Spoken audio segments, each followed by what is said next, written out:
Chapter 796. But very quickly, Dian Mangpoj sneered. I didn't expect you to dare appear before me at a time like this. Dian Mangpoj said, his eyes brimming with killing intent. I'm here to send you off. Wang Chong faintly smiled and immediately attacked. Almost at the same time, Dian Mangpoj charged at Wang Chong. Great Snow Mountain Devil Dragon Art. Vast Universe Art. Great Yin-Yang Art. A series of shouts rang out from the four symbols Yin-Yang Soul Trap. Rays of light even more dazzling than the sun exploded from within the formation, and strong winds swept in all directions. A moment later, there was a shrill scream, and then everything returned to silence. Bzz. About 5 minutes later, there was a flash of light, and Wang Chong walked out of the four symbols Yin-Yang Soul Trap, wearing the karmic battle armor. His expression was clear, his eyes bright, and his entire person energetic. He was completely different from before. More importantly, a purer and more vigorous aura erupted from his body. At this moment, Wang Chong seemed to have been reborn. The aura he exuded was no longer that of the Saint Martial Realm with the help of the karmic battle armor. Instead, it was pure and natural, bursting forth from within his body. The Saint Martial Realm, I finally succeeded. Wang Chong's eyes flashed, and he exuded an awe-inspiring demeanor that caused others to involuntarily feel a sense of awe and fear. This was not a deliberate action, but something that came naturally when one's cultivation reached a certain level. The combination of the vast universe art and the great Yin-Yang art, these two ultimate moves of the great Yin-Yang heaven creation art, had finally managed to severely wound Dian Mangpoj. Wang Chong had absorbed the Saint Martial Realm internal energy of this legendary general of the Uzan Empire, the Brigadier General of the Empire, the Azura War God, and the future Great General King. He had finally broken through the shackles and reached the early level of the Saint Martial Realm. Although he was only at the initial stage of the Saint Martial Realm, far from the peak of the Saint Martial Realm, to Wang Chong, this was like the difference between heaven and earth. As long as his realm was fixed at this level, he would be able to cultivate many of the secret arts from his previous life. He would also be able to display many battle skills and martial arts that he had been unable to display due to the limitations of his realm. Just like unlocking at this moment, Wang Chong's battle prowess didn't simply increase by one level. Instead, it increased by several times. Most importantly, this was equivalent to fighting his way to the Great Tao, a great Tao leading to the path of the War Saint in his previous life. From the looks of it, if he wanted to recover to the cultivation of his previous life, he might not need that much time at all. Congratulations, host. You have completed the mission, Shi's Threat. You are rewarded with 400 points of destiny energy. Warning! The history of the world has changed. The famous General Dian Mangpoj has died in battle, and the course of history on the plateau has changed. This will affect the entire world and lead to uncertain variables in the future. These changes are currently being calculated. Because this world change was caused by Host is rewarded with 2,000 points of destiny energy. At this moment, the Stone of Destiny's voice suddenly rang out. However, upon hearing this voice, Wang Chong's footsteps came to a halt, and he couldn't help but let out a cry of surprise. Strange. Wang Chong's eyebrows rose, greatly surprised. I actually gained an extra 2,000 points of destiny energy. The reward of killing Dian Mangpoj was 400 points of destiny energy. Wang Chong wasn't surprised by this, because this had been the mission issued by the Stone of Destiny from the very beginning. On the contrary, the additional 2,000 points of destiny energy after killing Dian Mangpoj took Wang Chong by surprise. The Stone of Destiny hadn't even mentioned this when it had issued the mission. The Stone of Destiny said that changing the history of the plateau would affect the entire world. It turns out that changing the fate of another country can also result in a major reward. This truly is an additional method of obtaining destiny energy. Moreover, the mission Shi's Threat stated that failure would result in a penalty of 2,000 points of destiny energy, and now the reward is also 2,000 points. I wonder if there's some connection between the two? If there is, then the missions issued by the Stone of Destiny will probably have another special method of obtaining destiny energy. Wang Chong looked up at the sky and muttered to himself. But it was only for a moment. Wang Chong took in a deep breath and quickly regained his composure. The stone of destiny could be studied later. The urgent task at hand was to deal with the battle before him. Kaio! Kill! As the roars of fighting reached his ears, Wang Chong opened his eyes and saw that as Dusong Mangpoj fled, the morale of the Uzun army had plummeted. It was said that the heart of the army was tied to the commander-in-chief of the army, so one could easily imagine the shock and impact the tens of thousands of soldiers of the Uzun army had suffered upon seeing Dusong Mangpoj flee. It had been a devastating blow. An imperial great general represented the highest level of fighting power in the world.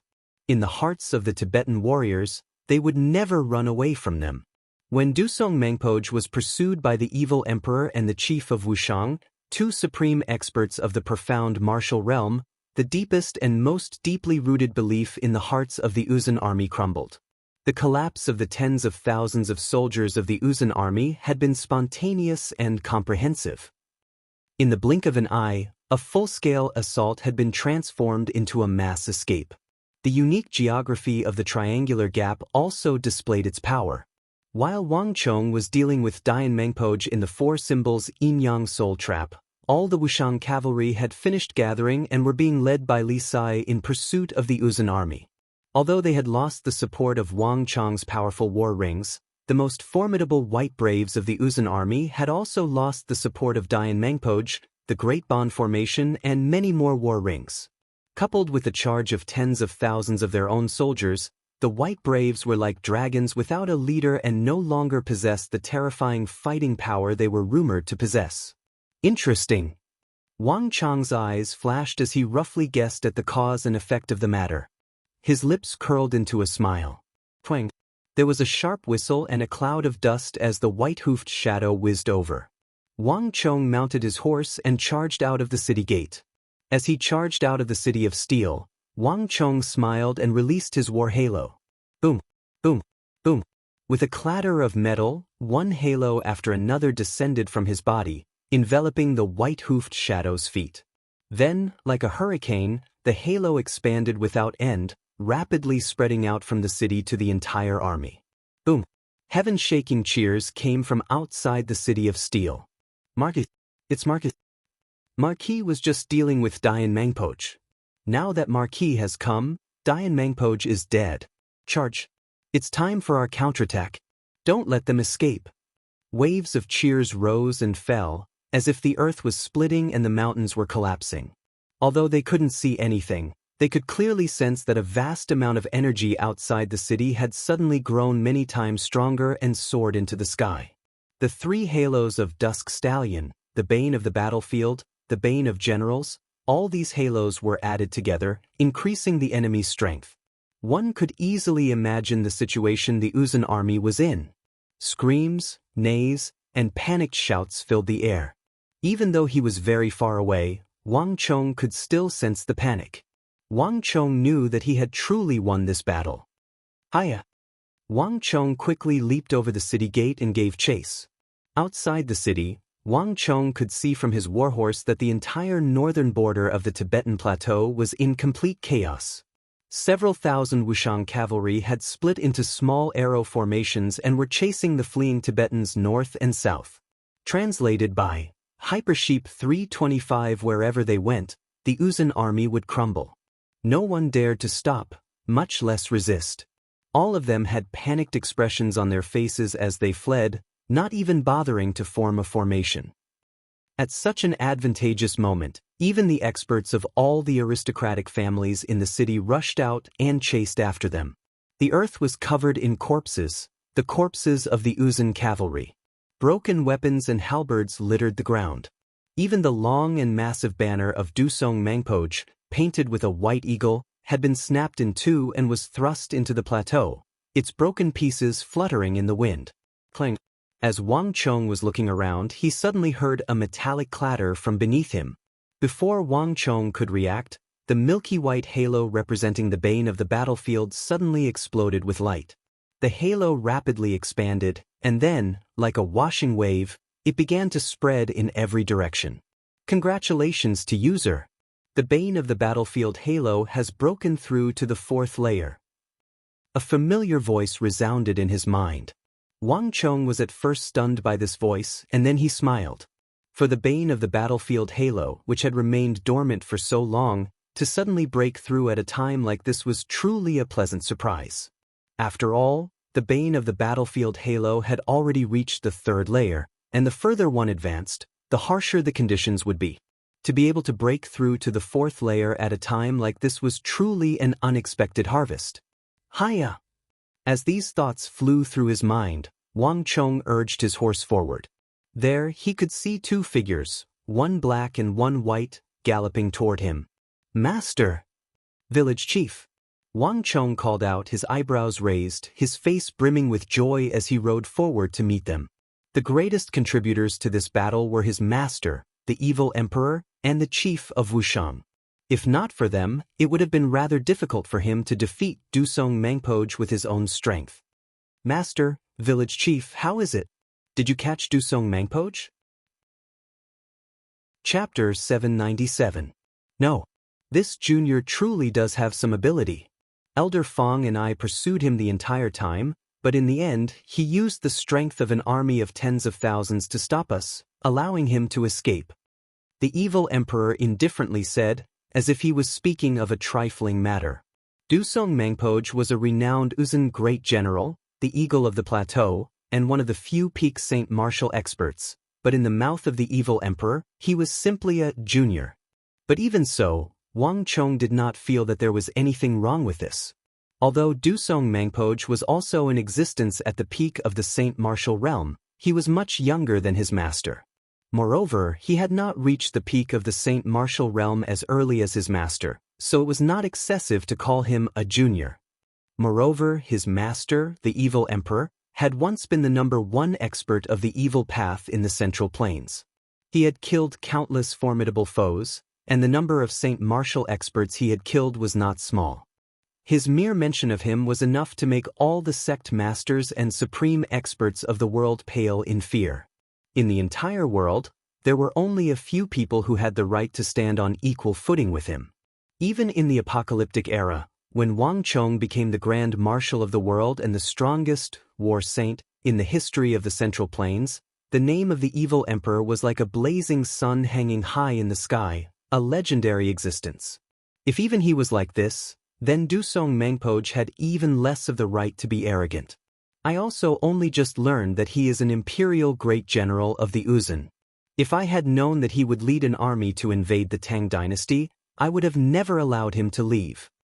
The white-haired Wushang village chief sighed and said, the Wushang village chief has a head of white hair. Wang Chong's eyebrows rose, and he finally couldn't help but ask. Village chief, what's going on here? When he was at the back gate of the triangular gap, he had noticed some clues. As a great general of the Uzun Empire, Dusong Mangpoj seemed to be acquainted with the chief of Wushang. This was simply unbelievable. The chief of Wushang didn't hide anything and told him about the past. So, in order to escape, Dusong Mangpoj mistakenly entered Wushang village, and because of Huang Badian, the village chief released him? Wang Chong asked with a frown. Sigh, that's right. Chief of Wushang sighed and nodded. Looking at Chief of Wushang's remorseful and guilty expression, Wang Chong also remained silent. Huang Badian was the outermost protector of Wushang village, and he was also a martial arts fanatic. Anyone who could defeat Huang Badian would have a favorable impression of him, and he would call them brother and treat them as one of his own. Wang Chong had known this a long time ago, and he also knew that Dusong Mangpoj had once released someone who had intruded into Wushang village. But Wang Chong had never imagined that the person he had released was Dusong Mangpoj. Every drink and every peck is predetermined. It wasn't easy for me to trick Dusong Mangpoj in the capital and expose his identity, but I didn't think that Huang Badian would allow him to escape this calamity. Wang Chong could only bitterly smile. Huang Badian was a martial arts fanatic. This was his nature, and no one could change it. Dusong Mangpoj had used this to his advantage, and there was truly nothing he could do about it. Village chief, there's no need to worry. Dusong Mangpoj has probably suffered quite a fright this time, and in the triangular gap, he lost no small number of soldiers, including a brigadier general, Dayan Mangpoch. He probably won't dare to come back for a while. Wang Chong consoled. You're right about that. Although he managed to escape, Elder Fong and I still managed to heavily injure him. He won't be able to recover without at least half a year. The evil emperor waved his black robe as he suddenly spoke, a hint of pride on his face. Ah! Wang Chong was pleasantly surprised. He had been busy dealing with Dayan Mangpoch in the Four Symbols Yin-Yang Soul Trap, so he had no idea what was going on in the outside world. Wang Chong had also not expected that someone of Dusong Mangpoch's strength would still end up heavily injured by his master and chief of Wushang. If this was the case, it meant that this operation had been even more successful than expected. Wonderful! For a very long time in the future, Dusong Mangpoch will find it very difficult to appear on the northern border of the Uzun Plateau, much less threaten Qixi. Wang Chong had an excited look on his face. Right, master. When Dusong Mangpoch used a secret art to borrow the strength of the army, how did you manage to defeat him? In the War of the Southwest, Wang Chong had seen Huishu Wuzong use the secret art of the Great Snow Mountain Temple, borrowing the strength of the army to transform into a massive golden Buddha and block the full-strength blow of his father's mighty miracle god with a single palm. That scene had left an extremely deep impression on him.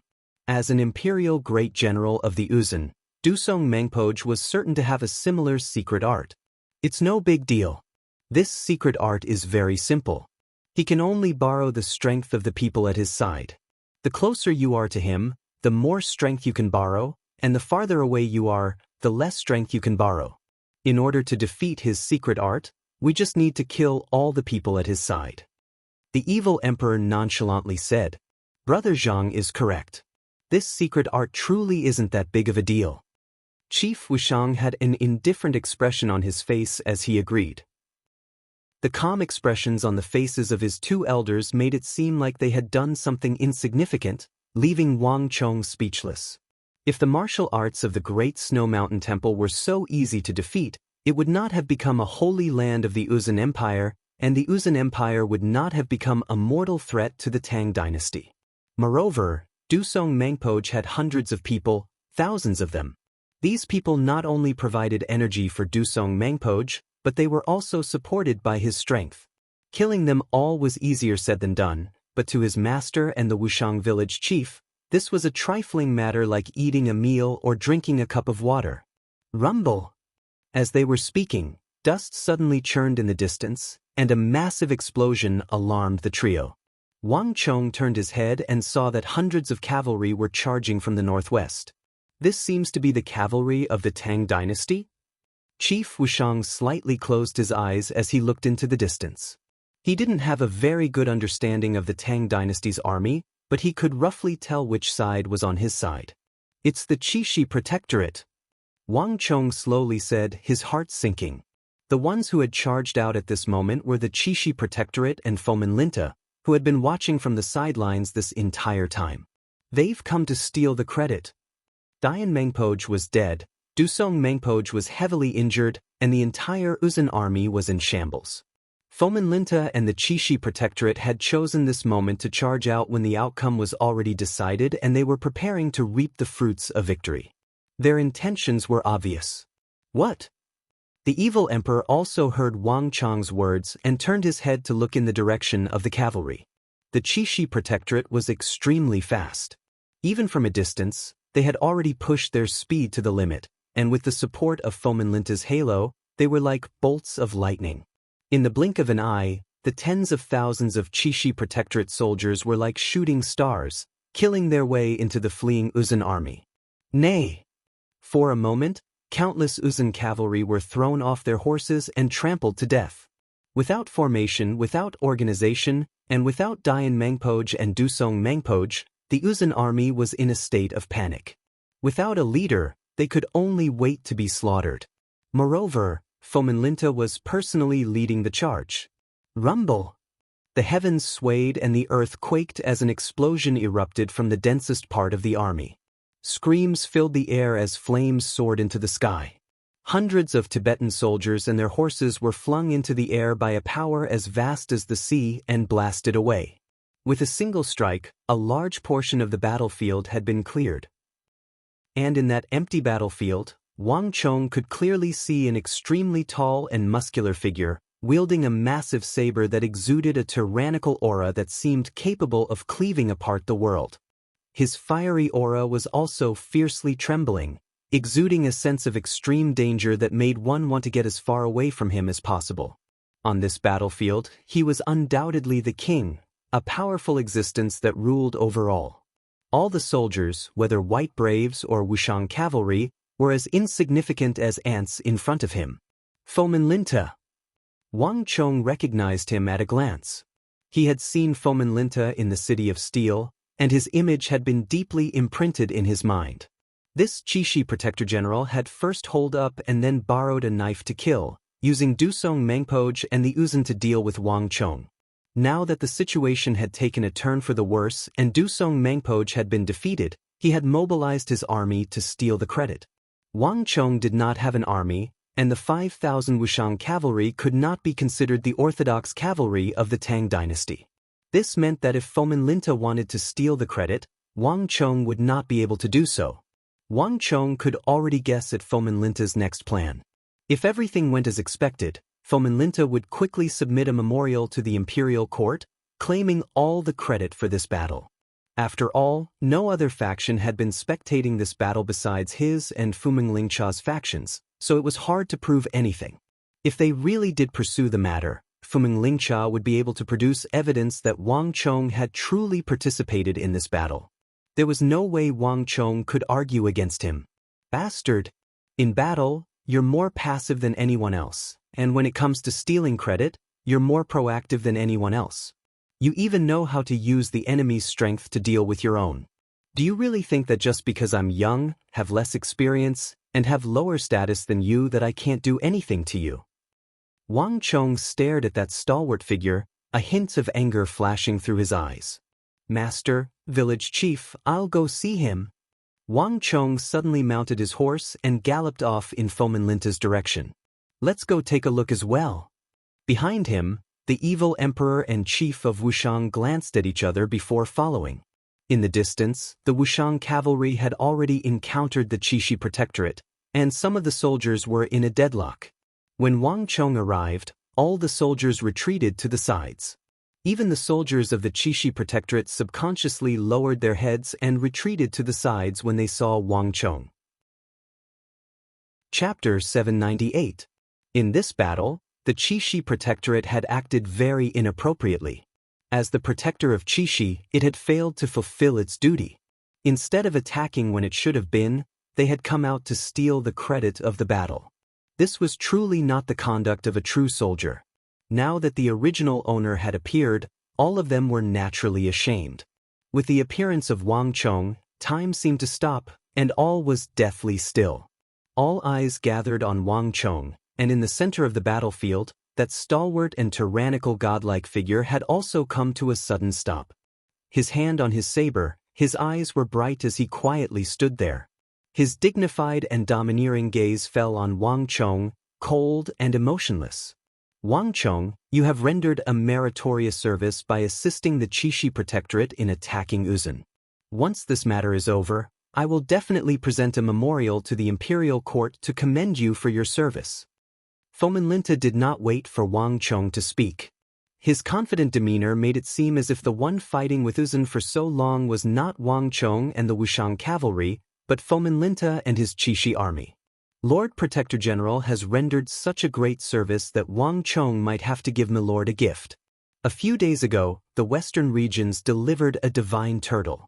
Wang Chong can give it to Milord. Wang Chong looked down from atop his white-hoofed shadow, his eyes brimming with derision. Impudent! Wang Chong's words were met with a chorus of angry rebukes. Tortoises could stretch and shrink, and Wang Chong was clearly mocking Fuming Lingcha and the Qixi Protectorate army for retreating at the crucial moment so that they could take the credit when the battle was over. Fomin Linta didn't say anything, but his eyes were blazing with anger. Wang Chong's status was far inferior to his, but at this time, he dared to mock and ridicule him. It was simply impudent. Wang Chong, Fomin Linta's expression turned cold. Just as he was about to speak, His gaze suddenly swept past the two figures behind Wang Chong who were slowly walking over. His pupils shrank as if he had been pricked by a needle. All his anger instantly dissipated, and an indescribable sense of threat spread from the soles of his feet to his entire body.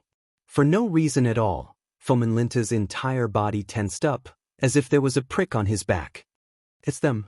Fomenlinta immediately recognized them. When Dusong Mangpoj had entered the city of steel, he had sensed two powerful and terrifying auras erupt from the city. Even though he was very far away, Fomenlinta had still been able to sense the dreadfulness and threat of these auras. It was precisely for this reason that Fomenlinta had sensed that the situation had changed, which was why he had immediately mobilized the Qixi Protectorate to enter the battlefield at full speed. I didn't think that this brat would have such formidable figures at his side.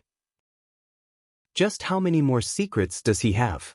Fomenlinta stared at the two figures, one black and one white, with a deep apprehension in his eyes. There's always a higher mountain. This fellow Fomenlinta only knows how to take advantage of any opening, bullying the weak and fearing the strong. It seems like there are times when I have to show off my strength. Wang Chong inwardly sneered. From his high vantage point on his horse, he could see through every change in Fomenlinta's face. Inviting his master and the chief of Wushang had truly been a wise decision. Fomenlinta was clearly wary of him. Wang Chong, what is the meaning of this? Do you really think that by bringing a few formidable people, you can act so impudently in front of me? Let me tell you, all of Qixi is under the control of me, Fomenlinta. Wang Chong, do you dare to rebel in front of me? Fomenlinta coldly said. 20 years ago, if a little foreigner dared to speak to me like this, I would have killed him with a single slash of my saber. The voice of the evil emperor came from behind him, his voice cold and unhurried as he walked over with the chief of Wushang. Even in front of an imperial great general like Fomenlinta, he made no attempt to hide his disdain, exuding an extremely domineering aura. Given the evil emperor's status in the martial arts world, he had stirred up so many bloody storms, killed so many top-class experts, and made so many people pale at the mere mention of his name. A Saint Martial realm Fomenlinta truly wasn't much in his eyes. Impudent. Fomenlinta was enraged. No matter how patient he was, he couldn't accept these words. Disciple, do you need me to kill him? As long as you nod, your martial Uncle Fong and I will kill him right now. That Dusong Mangpoj ran fast enough that we weren't able to kill him, but a foreigner like him is nothing to us. Killing him is as easy as snapping a finger. The evil emperor said. His gaze was as sharp as a sword, and it immediately fell on Fomenlinta's neck, the killing intent in his eyes obvious and undisguised. It was like Fomenlinta was not a great general that could intimidate the world, the Qixi Protector General, but a chicken or a duck in his eyes. On the side, the chief of Wushang didn't nod, but he also didn't shake his head. He had seen all the effort Wang Chong had put into dealing with Uzun, but Fomenlinta and the Qixi Protectorate hadn't appeared when they were needed, only coming out to take credit after the battle. This was truly shameful. Bastard! This is preposterous. Fomenlinta's face was red and his entire body was trembling. He was the mighty Qixi Protector General, an imperial great general, and yet he was being humiliated in front of so many soldiers. This was simply too arrogant, showing no respect for him, the imperial Protector General. Killing intent surged in Fomenlinta's eyes as he tightened his grip on his saber, causing it to clack. But a moment later, a gaze even colder than Fomenlinta's came from across from him. Fomenlinta's heart chilled, and he could no longer vent his anger. This was not the first time that Fomenlinta and Dusong Mangpoj had clashed in the north, and the two were evenly matched in strength. Even Dusong Mangpoj had fled like he had seen a fiend, so Fomenlinta was certain that he was no match for them. Wang Chong, are you planning on attacking me? Fomenlinta suppressed his anger as he raised his head to look at Wang Chong said. Ha, Protector General, what are you saying? I was just joking with Protector General. If Protector General wants to take the credit, I have nothing to say. But I also have a few words for Protector General. There are some things that burn your hands. If Protector General wants to take them, you should think carefully. With these words, Wang Chong turned his horse around and rode back toward the distant city of steel. Master, let's go. After exchanging a few words with Fomenlinta, the group quickly turned and left. I still can't attack him right now. After all, he still has the status of Qixi Protector General. But I really do have to think of a way to move him away from Qixi as quickly as possible. Wang Chong quietly said to himself. The battle quickly concluded, and Uzun's army was utterly routed. Everyone fled in all directions like ants, which imperceptibly created a certain degree of difficulty in pursuing them. Wang Chong hadn't brought many men with him in the first place, and if they were too scattered, it would be extremely dangerous for them to run into another army. Pass on my order. Have the army retreat. Don't pursue. Wang Chong's order was quickly passed down, and all the Wushang cavalry, under the leadership of Li Sai, began to converge. But the Qixi Protectorate still had not withdrawn its soldiers. Marquis, this is ridiculous. The people of the Qixi Protectorate are too despicable. We're fighting to the death on the front lines, but they're just picking up the credit from the back. That's right. The Qixi Protectorate camp is clearly right in front of us, but they refuse to come out. Just this alone is enough for Marquis to complain about them. This is too much. Do they really think we don't exist? Behind the silver-white steel walls, the soldiers were all gathered together, looking into the distance with furious expressions. Up to this point in the battle, the Qixi Protectorate soldiers had treated them as if they didn't exist, brazenly and confidently trying to seize the credit. Some of the Qixi Protectorate soldiers had even intentionally blocked their path, intentionally ramming their horses into them. Their methods were truly despicable to the extreme. A dog could bite a man, but a man could not bite a dog. The several thousand Wushang cavalry could deal with the Uzun without batting an eye, but they could not do the same to the Tang Dynasty soldiers. It's just an itch. There's no need to worry about it. Let them fight for it. Fomenlinta might think of this as a massive contribution, but to us, this is just a small contribution at the beginning. Compared to the contributions we'll make in the future, this battle is insignificant. Wang Chong waved his hand and indifferently said, his expression unconcerned. In addition, it won't be so easy for Fomenlinta to steal the credit. Reporting. Marquis, the people of the Qixi Protectorate have forced their way into our fortress. Just as they were speaking, a scout riding on a warhorse suddenly kicked up a cloud of dust as he hurriedly galloped in the direction of the group. Buzz. His words immediately attracted everyone's attention. Marquis, the fortress is full of craftsmen, and there are no Uzun soldiers. What are they doing? These bastards, are they coveting the steel fortress we're building? We're building it, but they're coming to steal it? How shameless! They dare! Cheng Sanyuan, Su Shixian, and Su Kui all turned to Wang Chong. Now that Uzun's forces had retreated, the fortress at the Triangular Gap was an extremely important military stronghold. Given Fuminglincha's style, if he dared to rush out at the end of the battle to take credit, then he would definitely try to take advantage of this city of steel that they had spent so much manpower and resources to build. Fuminglincha's actions were not out of the question. Marquis, they wouldn't really do that, would they? Su Kui looked up at Wang Chong, somewhat worried. That won't happen. Wang Chong calmly waved his hand, dismissing the worries of Su Kui and the others.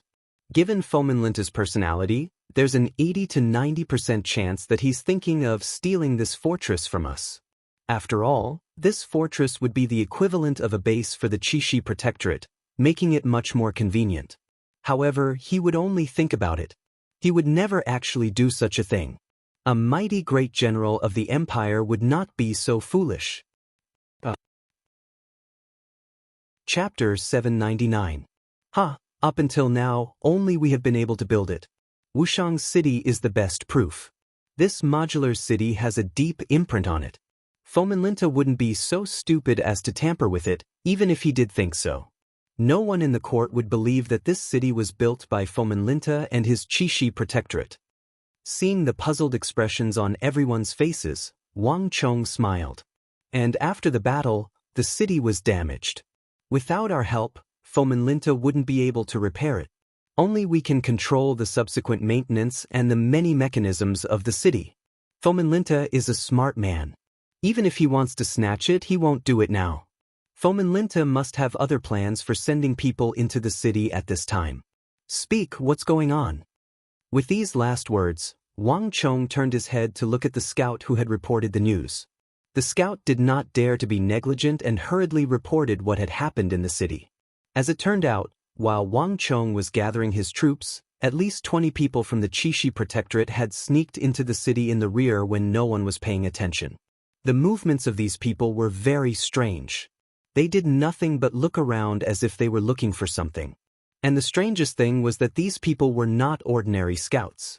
Although some of them had taken off their symbolic armor, the experienced scouts were still able to tell at a glance that they were high-ranking officers. Okay, you can leave. As for the high-ranking officers of the Qixi Protectorate in the city, Cheng Sanyuan, take a group of people and drive them out. Although they aren't the type to haggle over minor matters, we can't let the Qixi Protectorate act too impudently here. Wang Chong said, Yes, Marquis. Cheng Sanyuan received the order and summoned over 40 Wushang cavalrymen to carry out the order. The cooperation between Wushang's men was unparalleled in the world. Coupled with the effect of the formation, if the people from the Qixi Protectorate did not leave, they would only be asking for trouble. Marquis, don't tell me that Fomenlinta sent those people for Dian Mangpoge's corpse? At this moment, a deliberately suppressed voice whispered in Wang Chong's ear, Wang Chong, you're not going anywhere. Li Sai rode his Fergana horse, standing guard at Wang Chong's side like a god. As he watched Cheng Senyuan's group leave, a hint of confusion flashed through his eyes.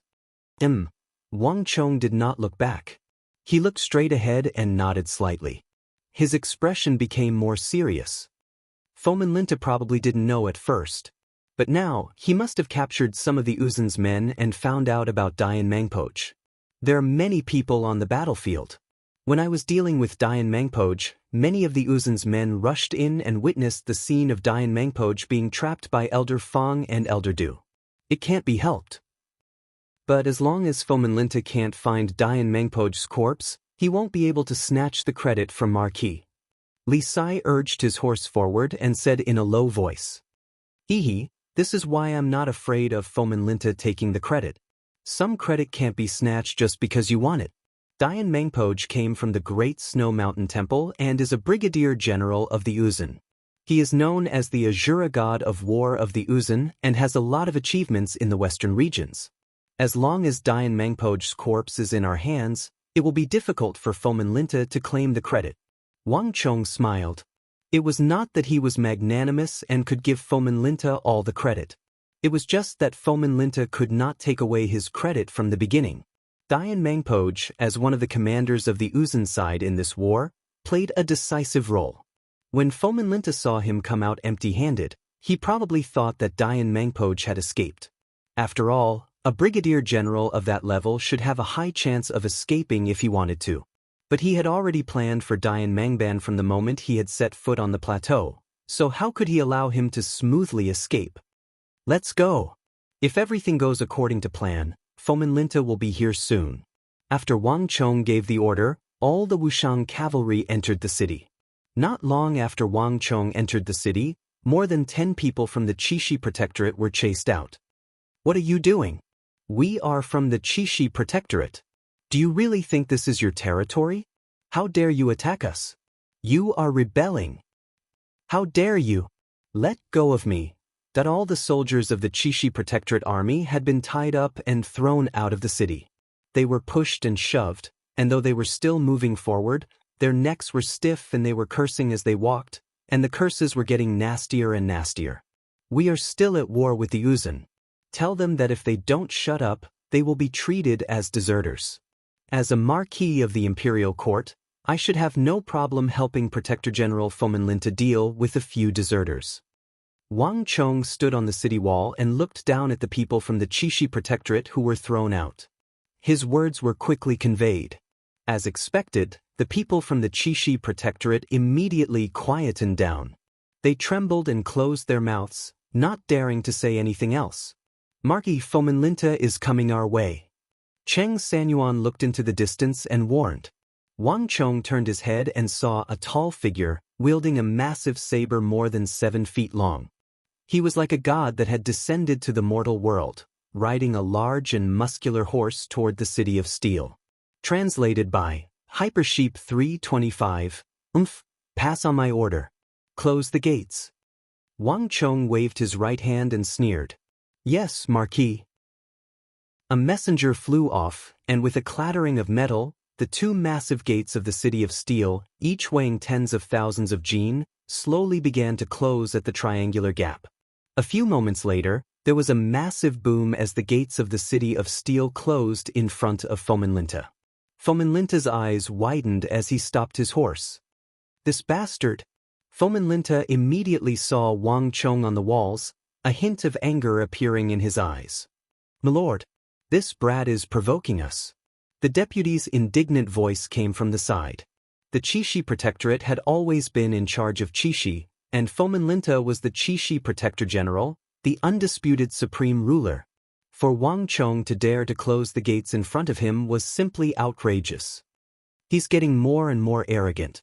"Milord, you have to teach him a lesson, or else his tail will just soar into the sky." The deputy's words came to a halt as Fomenlinta extended his right hand to stop him. "There's no need to say anything. I have my own plans for this matter." Fomenlinta stared at Wang Chong on the walls, a myriad of emotions in his eyes. On the walls, Wang Chong was unyielding, showing no signs of backing down. "I'll let you be smug for a while, but there will come a time when you fall into my hands." Fomenlinta gave Wang Chong a profound glance, but when he thought of the 2 supreme experts behind Wang Chong, he still felt a little apprehensive. "Let's go." As this thought flitted through Fomenlinta's mind, he quickly turned his horse around and left. And with Fomenlinta's departure, all the Qixi Protectorate soldiers followed suit. As night fell, the 3 sides retreated, bringing the battle on the steppe to an end. But even though the battle was over, its effects had only just begun. Dian Mangpoj and Dusong Mangpoj were no ordinary experts. In the western regions, these people wielded immense influence, each of them extremely prestigious. The tens of thousands of Uzun cavalry led by Dusong Mangpoj and Dian Mangpoj had been utterly defeated at the triangular gap on the edge of the plateau, almost completely wiped out. Such a matter was enough to cause an earthquake in the western regions. And the death of the 5,000 White Braves had the greatest impact on this matter. In the past, the White Braves had destroyed no small number of cities and small kingdoms. In the hearts of many small kingdoms, the mere mention of them was like an evil spirit from the underworld. But these powerful White Braves had been killed along with the ordinary Uzun cavalry at the triangular gap. To these small kingdoms, there was nothing more shocking than the sound of nature. How could this be? All of us have seen the power of the White Braves. How could they have been completely wiped out?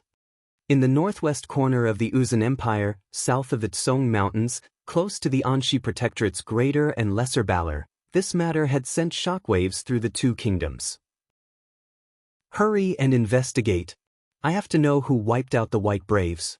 They are the benefactors of our Lesser Balar. No matter what, I have to think of a way to thank them." In the royal palace of Lesser Balar, the king of Lesser Balar, with his thick red beard, was in the middle of a banquet. When he heard this news, he was so excited that he dropped the gold-plated wine cup in his hand, shattering it. But in the neighboring Greater Balar, the reaction to this matter was completely different. "Impossible!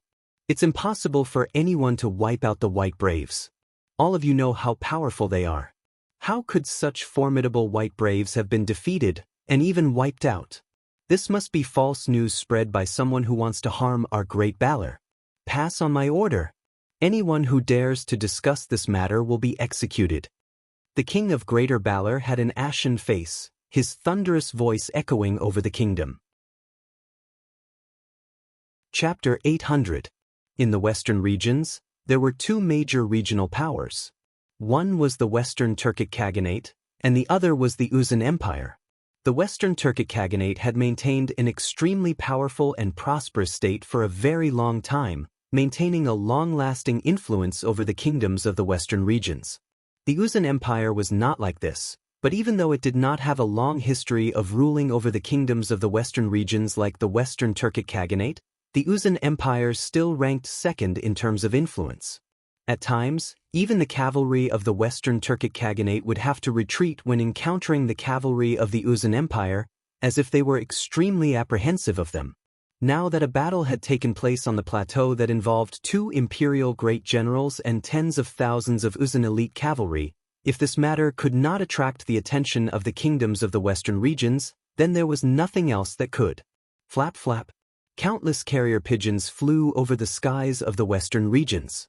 This battle on the edge of the plateau seemed to grow wings and rapidly spread through the western regions.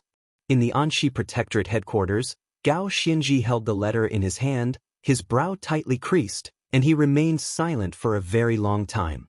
The border between the Uzun Empire and the Tang dynasty's western regions was extremely long, so it was not just Qixi that had been harassed by the Uzun Empire. The Anxi Protectorate headquarters had also been harassed. It was just that the Uzun Empire's assaults on the Anxi Protectorate headquarters had all been repelled by Gao Xianji. Gao Xianji did not have many soldiers, but all of them were the most elite soldiers of the Tang dynasty. Each one of them could fight against 100 soldiers. Moreover, the Anxi Protectorate army was well equipped and possessed a large number of ballistae with astonishing destructive power. As a result, the Uzun Empire had always been extremely apprehensive of him. Moreover, with Gao Xianji's current prestige in the western regions, he could summon hundreds to his call. Other than the Tang dynasty's Anxi Protectorate army, he could also mobilize the soldiers of the other countries of the western regions. Not even Uzun would dare to lightly clash with him. Even so, Gao Xianji had never dared to underestimate Uzun's cavalry, especially when they were being led by an imperial great general. Chongqing, what do you think? Dusong Mangpoj is no weakling, and Fomenlinta's abilities alone are not enough to defeat him. There's something fishy about this matter. Gao Xianji said and handed the letter to Feng Chongqing. Feng Chongqing didn't say anything. He glanced at the letter in his hand and lowered his head thoughtfully. Only an imperial great general can deal with an imperial great general. Based on the losses suffered by the Uzun Empire, Dusong Mangpoj was clearly forced to flee. For this to happen, the other side has to have at least 2 imperial great generals, and extremely formidable ones at that. Fomenlinta clearly doesn't meet this condition. Feng Chongqing raised his head and said, his eyes were clear and extremely rational. But are there so many imperial great generals in the western regions? Or are Geshu Han and Insis Han also coming? Gao Xianji said, if it's my lord, they might be able to come, but if it's Fomenlinta, it's impossible. He's always had a fiery temper, and he likes to flaunt his seniority. It would be strange if the other 2 could endure it. Moreover, they still have to guard their own garrison. As great generals, abandoning their posts is a heavy crime. Feng Chongqing laughed. But if it's not them, who could it be? When did so many experts appear in the entire western region? Gao Xianji sternly said.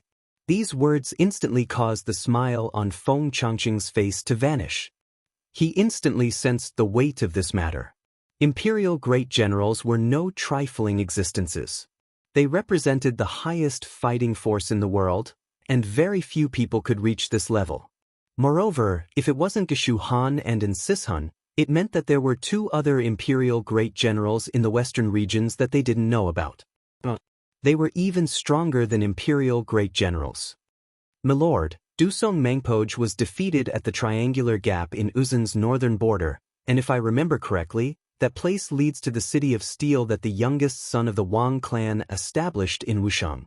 In addition, our scouts have reported that a small city of steel has appeared at the triangular gap, and that youngest son of the Wang clan is there. I feel like this matter has something to do with him. Feng Chongqing thoughtfully said. The entire western regions was currently talking about Fomenlinta's defeat of Dusong Mangpoj, but Feng Chongqing still felt that there was something wrong with this matter, that it was not as simple as the rumors made it out to be. You mean that those 2 hidden imperial great generals were invited by that brat? Gao Xianji frowned. He had always had a deep trust in Feng Chongqing. Although he was extremely ugly, his vision was unique and his thoughts clear. He could often see things that others could not. This had been proven countless times in the past. However, Gao Xianji found it rather hard to believe that Feng Changqing was linking this matter to the youngest son of the Wang clan. It wasn't that he didn't believe in Feng Changqing, but that this matter was far too shocking. An imperial great general was no trifling matter, and this was someone who could defeat one. In the entire Wang clan, there probably wasn't a single person like that, let alone two of them at once. My lord, there's no need to be in such a rush. Fomenlinta definitely doesn't have the strength to defeat Dusong Mengpoj to such an extent. Anyone with a discerning eye can tell that there's something fishy going on. If Fomenlinta isn't hiding something, then it has to do with that Wang Chong. Regardless of which it is, I feel that this matter is far from over. At the latest, half a month, at the fastest, in a few days. This matter will definitely stir up more waves. Feng Changqing paused for a moment, and then he smiled. If Fomenlinta is hiding something, that's fine. We'll dig it out sooner or later. But if it's that Wang Chong, if I remember correctly, he sent Milord a letter not too long ago. Milord will have more and more interactions with him in the future. After all, his fief is in the western regions. Milord, have you thought about how to get along with him in the future? In addition, if this Wang Chong is so capable that he could even defeat Dusong Mengpoj, then why is he so capable? I feel that we need to reconsider the warning and suggestion he gave to you in his letter not long ago. After saying that, Feng Changqing turned his head and looked at his commander. Around half a month ago, Wang Chong had sent a letter regarding the Shi Kingdom. At the time, Gao Xianji and Feng Changqing had snorted disdainfully and laughed. After all, for a teenager to give pointers to an experienced imperial great general and Anshi protector general who had spent half his life on the battlefield was simply the greatest joke in the world. But if Wang Chong was so capable as to reverse the tide in the southwest, defeating Huishu Wuzong, Daluan Ruozhen and Duan Gichuan, and then single-handedly defeating Dusong Mengpoj's tens of thousands of soldiers in Qixi, and even having connections that allowed him to invite two great general-level experts, then his weight was completely different. His age was no longer important here. At the very least, every word of a person with this sort of power was worthy of being taken seriously. I still need to carefully consider this matter, Gao Xianji said with a frown. Milord does not want to directly meet with him? Feng Changqing faintly smiled. Wouldn't everything be clear this way? Governors and protector generals of the empire were not allowed to leave their garrisons so easily. Moreover, Gao Xianji's relationship with Feng Changqing had been somewhat unpleasant due to the regional commander's incident. Given Gao Xianji's usual style, he would have rejected Feng Changqing's proposal without any hesitation, perhaps even ridiculing Feng Changqing for a while. But this time, Gao Xianji didn't shake his head. Milord. When Feng Changqing saw this, he couldn't help but reveal a look of surprise in his eyes. He was only joking, but from the expression on Gao Xianji's face, it was clear that he was seriously considering this matter. The hall was quiet for a moment, neither of them saying anything. Putting aside the kingdoms of the western regions, at this moment, the hall of the Qixi Protectorate was brightly lit. Have you found out everything? A thunderous voice resounded in the hall, and there was a hint of seriousness in the voice. Fomenlinta was as muscular as a lion, his hands held behind his back as he paced back and forth in the hall. The torches on the wall cast his shadow on the ground, stretching it to the length of the elder. This black shadow swayed on the ground, reflecting Fomenlinta's current mood. The battle at the triangular gap on the northern border of the plateau had come to an end, and the matters of the day had come to an end. But at this moment, Fomenlinta was faced with an even more important decision. Milord, we've already searched the entire plateau but have not found Dayan Mengpoj's corpse. In addition, we've also interrogated the captured Uzun soldiers and found people proficient in Uzun language to interrogate them. They all say that they saw Dayan Mengpoj charge into the city, but the army was routed, so they aren't very clear. In addition, we've also sent people to the plateau to gather information. But the plateau is vast, and the people of Uzun do not like interacting with other people. It will take a long time to gather any concrete information. In addition, the northern border of Uzun is in chaos. All the shepherds have retreated several hundred li out of fear, some of them even retreating to the royal capital. This has made it much more difficult for us to gather information. A fully armored Qixi Protectorate general with a long and narrow sword at his waist respectfully kneeled on the ground. How could this be? Fomenlinta paced back and forth in the hall, his brow deeply furrowed. Dian Mangpoj was the Azura war god of Uzun, a brigadier general of the empire, and one of the commanders in charge of this operation, and yet his fate was unknown. Strangest of all was that even though Fomenlinta had sent people into the City of Steel, they had not been able to find his corpse. Fomenlinta had no way of determining whether he was dead or alive. I was too careless. If I had known this, I wouldn't have been so far away. Chapter 801. Experts of Dusong Mangpoj and Dian Mangpoj's level could move extremely quickly if they wanted to escape. Although Fomenlinta was an imperial great general, he still could not catch up. This was also why Fomenlinta was so conflicted that he still could not confirm whether Dian Mangpoj was dead or alive. "My lord, do I still need to report this to the imperial court? If Dian Mangpoj isn't dead, it's fine, but if Dian Mangpoj dies in battle and we can't find his corpse, it might cause a great deal of trouble in the future. But if we don't report it now, in a few more days, this sort of abnormality on the border will definitely attract the attention of the imperial court. When the time comes, the Marquis will send an army supervisor to Qixi to investigate this battle, making it even more troublesome. After all, the rules of the army have always been that once a battle is over, the contributions of a soldier must be recorded on the same day. At the same time, if there is any major contribution, it must be immediately reported to the imperial court, or else it will be a violation of the rules of the army and arouse suspicion. A Hu deputy with hawk-like eyes and a deep nose said, "Ever since the battle on the plateau had concluded, the Protector General had been investigating Fomenlinta's matter, but even now, night had fallen, and he still had not reported this contribution to the imperial court. This was very dangerous." "Report." Fomenlinta clenched his fists, his eyes flashing with an intimidating light as he finally made his decision.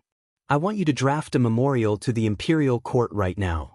Report the battle at the triangular gap to them. There's no need to investigate Dian Mangpoj. If something really does happen in the future, and the imperial court investigates, then our Qixi Protectorate's large-scale operation to defeat Dusong Mangpoj and kill tens of thousands of Uzun soldiers will be an unshakable fact. Not even the imperial court will be able to find any fault with it. I'd like to see what would happen if something like this really happened, and who would dare to oppose us." Fomenlinta had spent many years presiding over Qixi, running from east to west, and under the pincer attacks of the Uzun Empire and the Western Turkic Khaganate, Fomenlinta had been constantly harassed and had not had any achievements to show for a very long time. In particular, the matter of Pulin He's beheading had caused him to be questioned by the imperial court's censors. The major battle at the Triangular Gap and Dusong Mangpoj's defeat were far too important to Fomenlinta. The death of the 5,000 white braves was a decisive factor. Fomenlinta had been in the barren land of Qixi for far too many years, so long that he had forgotten that he had started out as the Anxi Protector General, not a transport captain in charge of supplies and soldiers. But what truly startled Fomenlinta was that, after sitting in the southwest for 10-some years, Zhangqiu Jianxiong had succeeded in moving to the capital and becoming Minister of War. When this news came out, Fomenlinta felt like he had been slapped in the head, jolting him from his stupor. Zhangqiu Jianxiong's experiences were very similar to his. Both of them had sat on the border for a very long time without any achievements. But Zhangqiu Jianxiong had succeeded in entering the Bureau of War and becoming Minister of War. If Zhangqiu Jianxiong could do it, why couldn't he? On that day, Fomenlinta finally rekindled his long-lost ambition. The battle at the Triangular Gap had been a rare opportunity. No matter what, he couldn't let it go. The messenger quickly left the hall while the clerk drafted a memorial. Flap flap. A few moments later, a messenger bird soared into the sky, flying toward the capital. Marquis has divine foresight. The Qixi Protectorate headquarters was brightly lit until 3/4 to the Z period, and then a messenger bird took off in the direction of the imperial court. Not long after Fomenlinta made his decision, a scout rushed into the Qixi Protectorate headquarters and into Wang Chang's residence. With the Battle of the Triangular Gap concluded, Wang Chong had dispatched soldiers to the Qixi Protectorate headquarters to gather information. Just like Fomin Linta had sent people to keep a close eye on Wang Chong had also been keeping a close eye on Fomin Linta's movements. Marquis, Fomin Linta really couldn't restrain himself and moved out. A light chuckle could be heard from the room. Su Kui turned his head to look at Wang Chong, his expression one of surprise. Just as Fomin Linta's hall was brightly lit, the City of Steel was also brightly lit. Li Sai, Su Shixian, Cheng Sanyuan, and all of Wang Chong's subordinates had gathered together, all of them silently waiting for the Qixi Protectorate headquarters to make a move. I understand. You are dismissed. Wang Chong lightly waved his hand, dismissing the scout. Marquis, Fomin Linta has already moved. Should we do the same and deliver Dian Mangpoge's head to the imperial court as a surprise? Cheng Sanyuan probed. Dian Mangpoge's corpse had already been smuggled back in a chest. This was a crucial piece of evidence, and as long as it was delivered to the imperial court, it would definitely give Fomin Linta a massive surprise. There's no need. Wang Chong grinned and waved his hand, rejecting Cheng Sanyuan's proposal.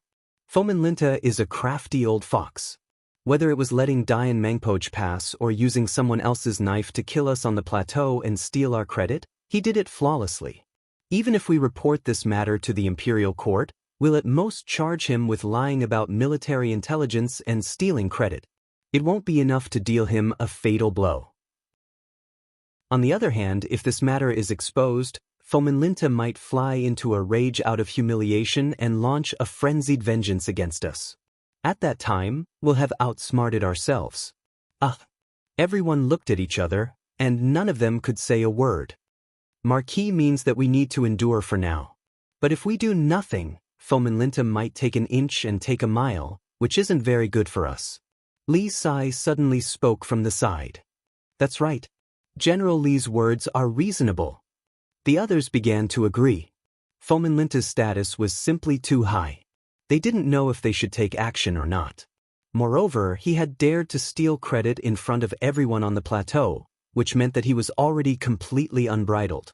There was no guarantee that he would do something even more outrageous in the future. Fomin Linta will definitely have to be dealt with, but it won't be by sending a letter to the imperial court to testify against him. All of you relax. I have my plans. If all goes as expected, in less than a month, Fomin Linta will be completely removed from the position of Qixi Protector General. Wang Chong indifferently said. These casual words had an earth-shattering effect in everyone's ears. Everyone couldn't help but tremble, their eyes widening. All of them stared at Wang Chong in shock. Imperial Protector Generals and Great Generals were no ordinary individuals, and the mobilization of these people would involve the entire body. For Wang Chong to be able to decide the fate of an Imperial Great General with a few casual words was a massive blow to all of them. Anyone who heard Wang Chong's words would find it hard to believe. But deep in their hearts, they all believed that Wang Chong really could do it. On this journey, Wang Chong had already performed far too many miraculous feats. While everyone else was saying no, Wang Chong alone had turned these feats into reality. Wang Chong took in the reactions of the crowd and grinned, not bothering to explain any further. Fomin Linta had already become an existence of little value in Qixi. His lack of progress was only hindering Wang Chong in various aspects. His utilitarian nature made it impossible for him to place the interests of the Tang dynasty as his top priority. In the future Battle of Talas, he would become a massive obstacle. For the sake of the Tang dynasty, for the tens of thousands of soldiers of the Protectorate of Rest, and for the soldiers of Qixi, Wang Chong had to think of a way to remove him from the position of Qixi Protector General. But there was no need to explain this to the crowd. Zhang Ke, how is the matter I asked you to do going? Wang Chong turned his head to the corner of the hall, where Zhang Ke was hidden in the darkness. On his shoulder was that small and fierce rock eagle, its eyes shining with a blazing light. Wang Chong's words quickly drew everyone's attention to him. Reporting to Marquis. Everything is ready.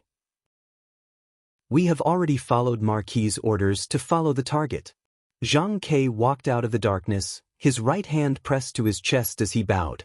The crowd glanced at each other, none of them understanding what Wang Chong and Zhang Ke were talking about. This youth from the capital had been studying under Old Eagle for at least 7 or 8 years. When he had first appeared in front of everyone, his face had been immature, but after the baptism of 2 battles, Zhang Ke had become much more mature and composed. His immature face now had the aura of someone who had been tempered by wind and frost and was worthy of trust. Yes, remember not to reveal your identity. Listen to my orders. Listen to my orders, Wang Chong indifferently said. Your subordinate understands. Zhang Ke bowed and quickly turned to leave. He disappeared into the darkness outside the door. Uzan's men will find it very difficult to threaten Qixi in the short term. It's about time to move on to the other matter. As Wang Chong looked ahead, countless thoughts were running through his mind. Once that incident and the triangular gap were taken care of, he should be able to topple Fomin Linta's fate. He just needed to wait for a little while longer. In contrast, there was another matter that was pressing and needed to be carried out as quickly as possible. Su Kui, here's a silk bag. I've already arranged everything. Follow the instructions on the bag and finish this task as quickly as possible. Wang Chong suddenly said. At the same time, he extended his right hand into his sleeve and handed over a blue silk bag. Without another word, Su Kui took the silk bag from Wang Chong, not even glancing at it before leaving.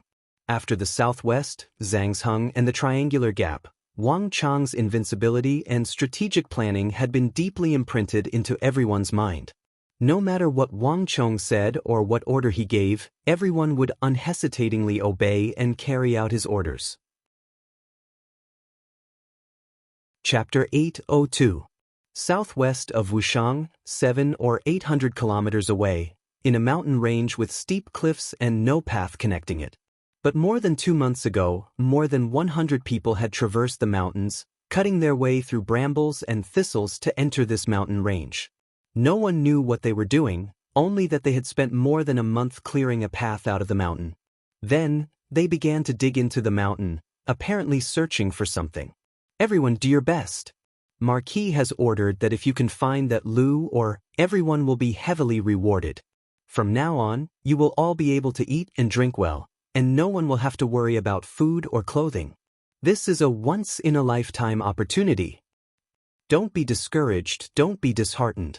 If Marquis says it's here, then it definitely is. All of you know about the War of the Southwest. A person like Marquis has always been like a god and would never lie. Everyone, do your work well. Marquis will not treat you unfairly. On a mountain, atop a large crouching boulder, a 30-something-year-old army supervisor was urging his men on, his loud voice echoing over the mountain range. "Milord." While they were digging, a panicked shout suddenly came from outside. A strong man in his 30s, who was naked from the waist up, staggered in from the outside. "There are many people outside. Quickly go and take a look." "What?" On the crouching boulder, the 30-something-year-old army supervisor leaped down from the boulder in shock. "What nonsense are you spouting? There's no one else here except us." "Milord, I'm not lying. Quickly take a look," the 30-something-year-old man said, his face filled with fear. The argument between the two quickly attracted everyone's attention. Gallop. A few moments later, a cloud of dust and thunderous hooves could be heard, traveling along the path they had cleared. The Inspector General's expression froze as he subconsciously raised his head. He saw a billowing cloud of dust covering the sky, and within the cloud of dust he could vaguely make out countless figures. From the clopping of hooves and the cloud of dust, there were at least 1,000 people rushing over. Just who are these people? Other than us, there's no one else in the entire mountain range. Could it be a nearby mountain bandit? The military supervisor was startled, and a thought flashed through his mind. On the westbound Silk Road, bandits and highwaymen were the most tyrannical. For them to appear at this time, they were most likely the bandits and highwaymen from the nearby mountains. Could it be that we made too much noise here and attracted the attention of some mounted bandits? The army supervisor felt uneasy. Thunder Rock? At this moment, a loud voice came from the smoke. Before the supervisor could figure out what was going on, he saw an arm with bulging veins and 5 fingers that were as black as steel. The arm grabbed a token and reached out from the smoke. That's right. Lei Peng was taken aback, but he quickly recognized the token. In the entire Tang dynasty of the Central Plains, there was only one lord who would use such a token. Did Marquis send you here? But isn't it not time yet? Lei Peng immediately calmed down. The battle on the Western Front has ended. Marquis has ordered us to speed up the progress on the Lu or mine. The smoke dissipated, and a fully armored leader of the cavalry charged out. His expression was solemn, and he had a mustache above his lips. It seemed that he had some status. Behind him, one figure after another arrived. Upon closer inspection, there were at least 1,000 people. But we've already been digging for more than a month, and we still haven't found any Lu ore. Isn't it too hasty to increase our manpower now? Wouldn't it be a waste of countless manpower and resources, and a great disappointment to the Marquis? Lei Peng said nervously. Although he had been cheering them on for the past few months, he had no idea whether or not the Lu or Marquis had spoken of actually existed here. The mountains here were so dense that before they actually dug it out, no one knew which mountains had it and which ones didn't. Perhaps the entire mountain range didn't have it at all. Wouldn't that be a waste of effort? If Marquis says there is, then there definitely is. There's no need for you to say anything more. The leader of the cavalrymen was swift and decisive. As soon as he finished speaking, he turned his head and waved his hand behind him. In an instant, everyone dismounted from their horses, pulled out pickaxes, shovels, and other tools from their horses, and walked over with large strides. They quickly joined the mining army. Seeing this, a trace of helplessness flashed through Lei Peng's eyes, and he joined the mining army. 1 day, 2 days, 3 days. Just when Lei Peng was about to give up hope, on the 4th day, there was a rumble as the mountains suddenly collapsed.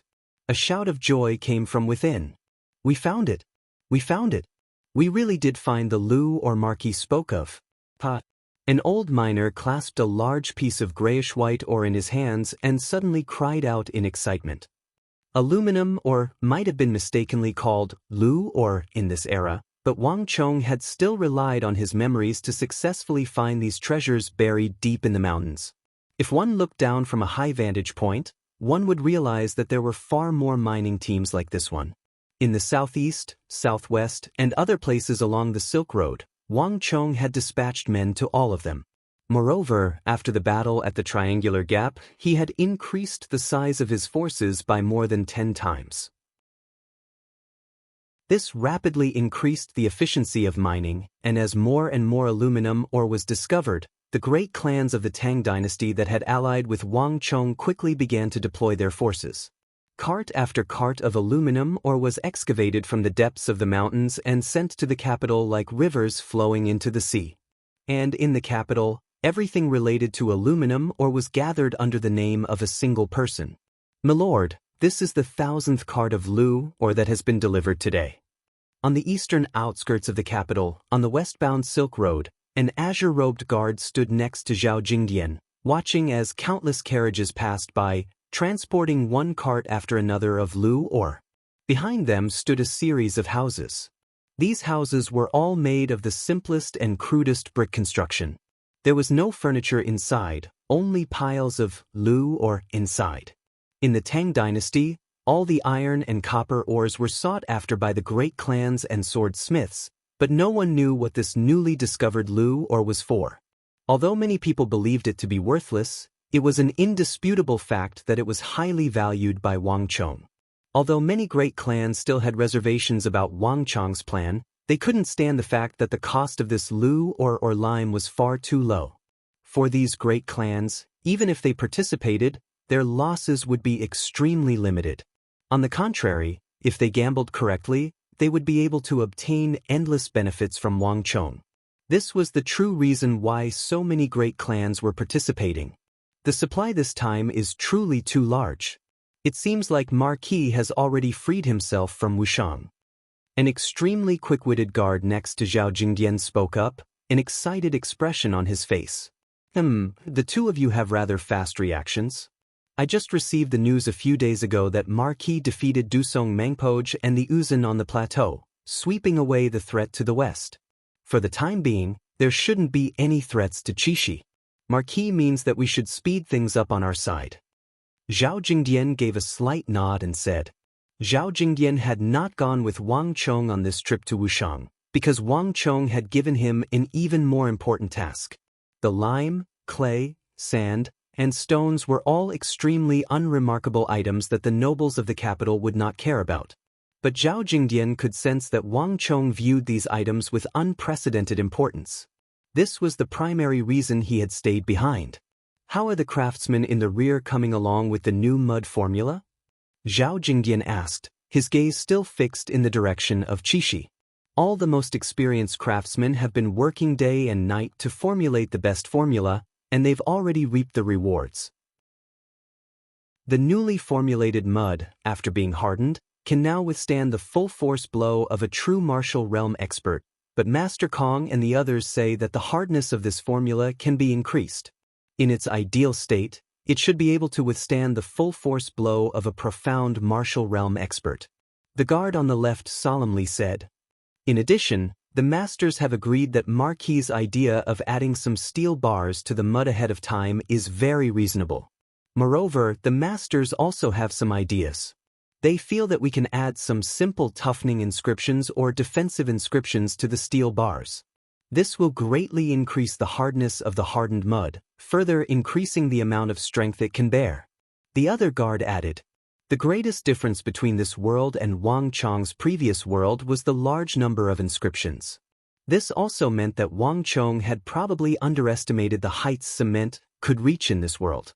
Wang Chong could not have predicted all of this. It's about time. Marquis' matter can't be delayed. Inform the great clans of the capital and tell them that Marquis has made an agreement with them that it's time for them to contribute money and strength. After waiting for so long, they're probably even more anxious than we are. Zhao Jingdian held his hands behind his back.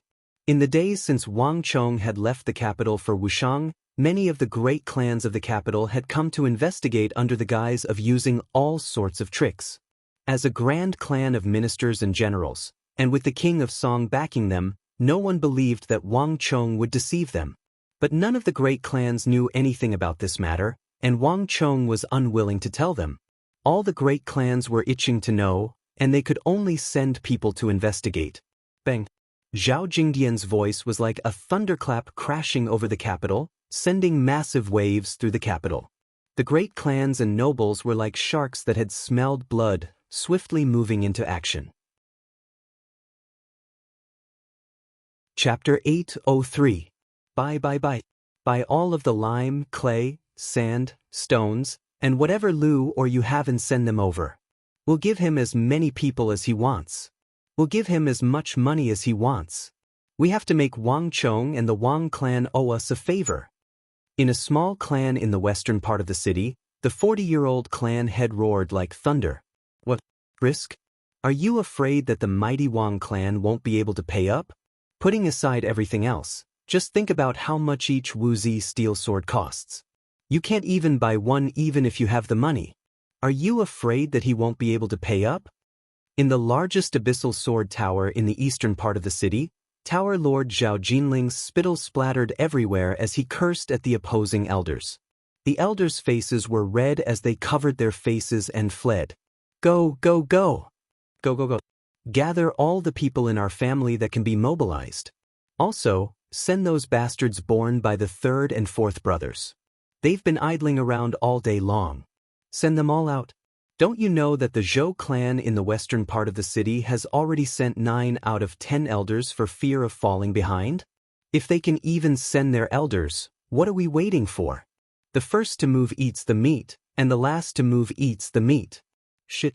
In the northern part of the city, the Huang clan's patriarch Huang Sha had always had a fiery temper, and this time, his furious voice was so loud that it seemed like the roof of the residence would be blown away. Everyone fled in fear and trepidation. The Zhao clan, the Bai clan, the Gu clan, the Chai clan, and the other ancient clans of the Tang dynasty also dispatched their experts. Because of the letter that Wang Chong had sent to Zhao Jingdian from Wushang, all these clans were mobilizing. When all these families and clans were gathered together, they were like a huge machine operating together. The amount of energy they could muster was extremely shocking. All the lime, clay, sand, stone, and lu ore was gathered like a surging flood and transported to Zhao Jingdian's hands. With a single order, Zhao Jingdian had gathered at least 100,000 craftsmen. Not even Wang Chong had been able to do this when he was building the city of steel in Wushang. Compared to the remote and uninhabited Wushang, the capital was far more convenient. 3 days later, at the beginning of the road leading from the capital to the western regions, Zhao Jingdian, dressed in formal attire, was surrounded by countless experts from the great clans. The plan had already begun. Everyone was looking forward to this cement road that they had never heard of before. They all wanted to see what was really going on. "Get ready." With a grave expression, Zhao Jingdian gave the order.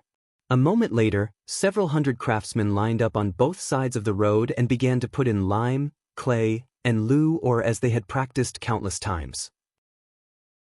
Then, they poured in sand and stone, quickly mixing them with water according to the ratio, and began to stir. Under the curious gazes of countless people, these craftsmen first covered the long road with a thick layer of the mud, then added a layer of gravel, stones, and steel bars that were as thick as a finger surrounded by iron wires. Finally, the last layer of mud was added. When everything was over, a 10-inch tall asphalt muddy road appeared in front of everyone. That's it. A disciple of the Zhang family in the capital looked at this scene with a dumbfounded expression. He had heard people talk about the cement road countless times, and there were all sorts of stories about it. Some said that the road would spit fire at night, some said that it had wheels and could be moved, and some said that gold and silver had been added to the road so that it would sparkle at night. It was just that no one would have thought that this cement road, which took a lot of time and effort and attracted the attention of countless aristocratic families in the capital, was actually so ordinary. To think that it was just a few layers of green mud and 2 steel bars. What a waste of all the aristocratic family's expectations and energy, only to get such a thing in the end. It was really too disappointing. Of course it's not over yet. If anyone wants to back out, there's still time. Our young master said long ago that we won't stop anyone who wants to back out. All the money you've invested in this project will be returned to you in full. Zhao Jingdian heartily laughed. In an instant, the surroundings fell into a dead silence. The experts from the various aristocratic families, who were originally full of dissatisfaction, all shut their mouths tightly as if someone had sewn them shut, unwilling to say a single word. What a joke! Whether it was lime, clay, lu, or sand, or stone, they were all the cheapest things. Even if one invested countless manpower and resources, even if they multiplied this number by 10, it would still be a small sum. There was nothing in the world more worthwhile than spending such a small sum to establish a relationship with the Wang clan. As for this mud, so what if it was all dirt and couldn't be used? Which clan with a bit of foundation would care about such a thing? They would just treat it as buying a ticket. Moreover, even though they didn't feel it at the start, as long as there were tens of thousands of big families involved, it would become a major existence that no family could ignore. As for why they had gathered in the first place, that was no longer important. If anyone backed out now, they would become the common enemy of the other clans and be ostracized by the other clans. It wouldn't matter in the short term, but if this continued, this clan would be ostracized from the other clans and would eventually decline. On the other hand, if all the clans banded together, all of them would benefit in the future. This was why the Zhao clan and Bai clan, even though they knew that Wang Chong had taken their money to build the road, had still decided to intervene. The other clans relied on the Zhao clan and Bai clan, and the Bai clan and Zhao clan could borrow the strength of the other smaller clans to develop even more. At the same time, they could increase the influence of the Zhao clan and Bai clan in the other clans. Lord Zhao, there's no need to be so serious. I was just joking. That's right. I was just joking. How could we possibly retreat? The young Marquis's plans are flawless. He must have his reasons for his decisions. How could we possibly suspect Marquis? Lord Zhao, calm your anger. I misspoke just now, I apologize. We'll double the amount of gold and silver for our cement road. The group of people looked embarrassed and hurriedly apologized. A few of the sharp-tongued ones wanted to slap their own mouths. They had only sought a moment of pleasure and ended up angering Lord Zhao. Heh, since it was a slip of the tongue, I'll pretend I never heard it. Zhao Jingdian faintly smiled, not bothering to argue with him. Wang Chong had long ago said that too many clans had been gathered for this operation, and the more people there were, the more mouths there would be, the more difficult it would be to manage. Given his honest personality, he might not be able to control them, so he had hoped that he would be a little more forceful. So far, the results had been pretty good. Elder Qin, let's begin. Zhao Jingdian quickly turned his head and gestured to an extremely experienced 50-year-old foreman, his face covered in wrinkles. In the next moment, layers of lime were sprinkled on the newly built, muddy road, rapidly absorbing the moisture in the muddy road. This was a method that these craftsmen had developed. Under normal circumstances, the mud road would take several hours to harden. Sprinkling lime powder over the road could absorb the water and speed up the hardening process. After all, so many clans couldn't just wait here for so long and do nothing. That's enough. Seeing the lime powder rapidly moisten the road, Zhao Jingdian waved his hand and stopped the crowd. Afterward, Zhao Jingdian stood at the very front of the crowd with his hands held behind his back, his eyes fixed on the asphalt road. His expression was calm, as if nothing had happened. Since Zhao Jingdian said nothing, the others also remained silent, not daring to say anything. With the previous example, everyone knew that this young-looking Lord Zhao wasn't as easy to deal with as he appeared to be. Time slowly passed, and even though the lime powder had been sprinkled to speed up the absorption of water, the mud road was not very easy to dry. Around an hour later, the asphalt road finally turned white and began to harden. It's done. Zhao Jingdian looked at the hardened mud road, a hint of a smile appearing in his eyes. Everyone, after expending countless resources, manpower and resources, we have gathered a vast amount of lime, clay, lu or sand, and stone. This is the cement road that Marquis spoke of. Zhao Jingdian felt a strong sense of accomplishment as he stared at the green and white road before him. After all this time, the first cement road that Marquis had spoken of had finally appeared. Buzz. On the other side, Zhao Jingdian had barely finished speaking when the crowd immediately buzzed with chatter. Contrary to Zhao Jingdian's expectations, though no one said anything, they all stared at the green and white path with suspicion in their eyes. Lord Zhao, forgive me for speaking too much. This mud road. This old man has traveled the world and seen many things, but I truly do not understand. Just what is so good about this cement road, Lord? A white-bearded elder of an aristocratic family who was in his 50s or 60s walked out of the crowd hesitantly. In addition, if it's just to repair the road, you can just find some villagers and use some pebbles and gravel for the same effect. Moreover, wouldn't that be even more economical? Zhao Jingdian glanced back and immediately recognized that this was Elder Xie Gufeng of the Xie clan. He had some influence in the great clans. As expected, Xie Gufeng's words caused a chain reaction in the crowd, and the crowd began to whisper to each other. Although they did not dare to go too far, Zhao Jingdian could see that many people were secretly nodding their heads, clearly believing that Xie Gufeng's words were reasonable.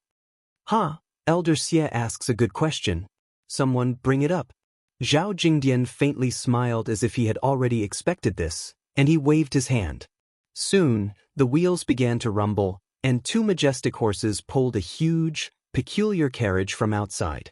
It was strange because unlike ordinary carriages, this carriage had no roof. Instead, it was squarish with the opening facing the sky. Moreover, this carriage was several times larger than ordinary carriages. Chapter 804. Rumble. Under everyone's flabbergasted gazes, this large carriage quickly drove onto the road and came to a steady stop. Elder Xie, I want to ask you, what is the maximum weight a normal carriage can carry? Zhao Jingdian suddenly turned his head and asked. It's usually around 700 to 800 jin. At most, it won't exceed 1200 jin.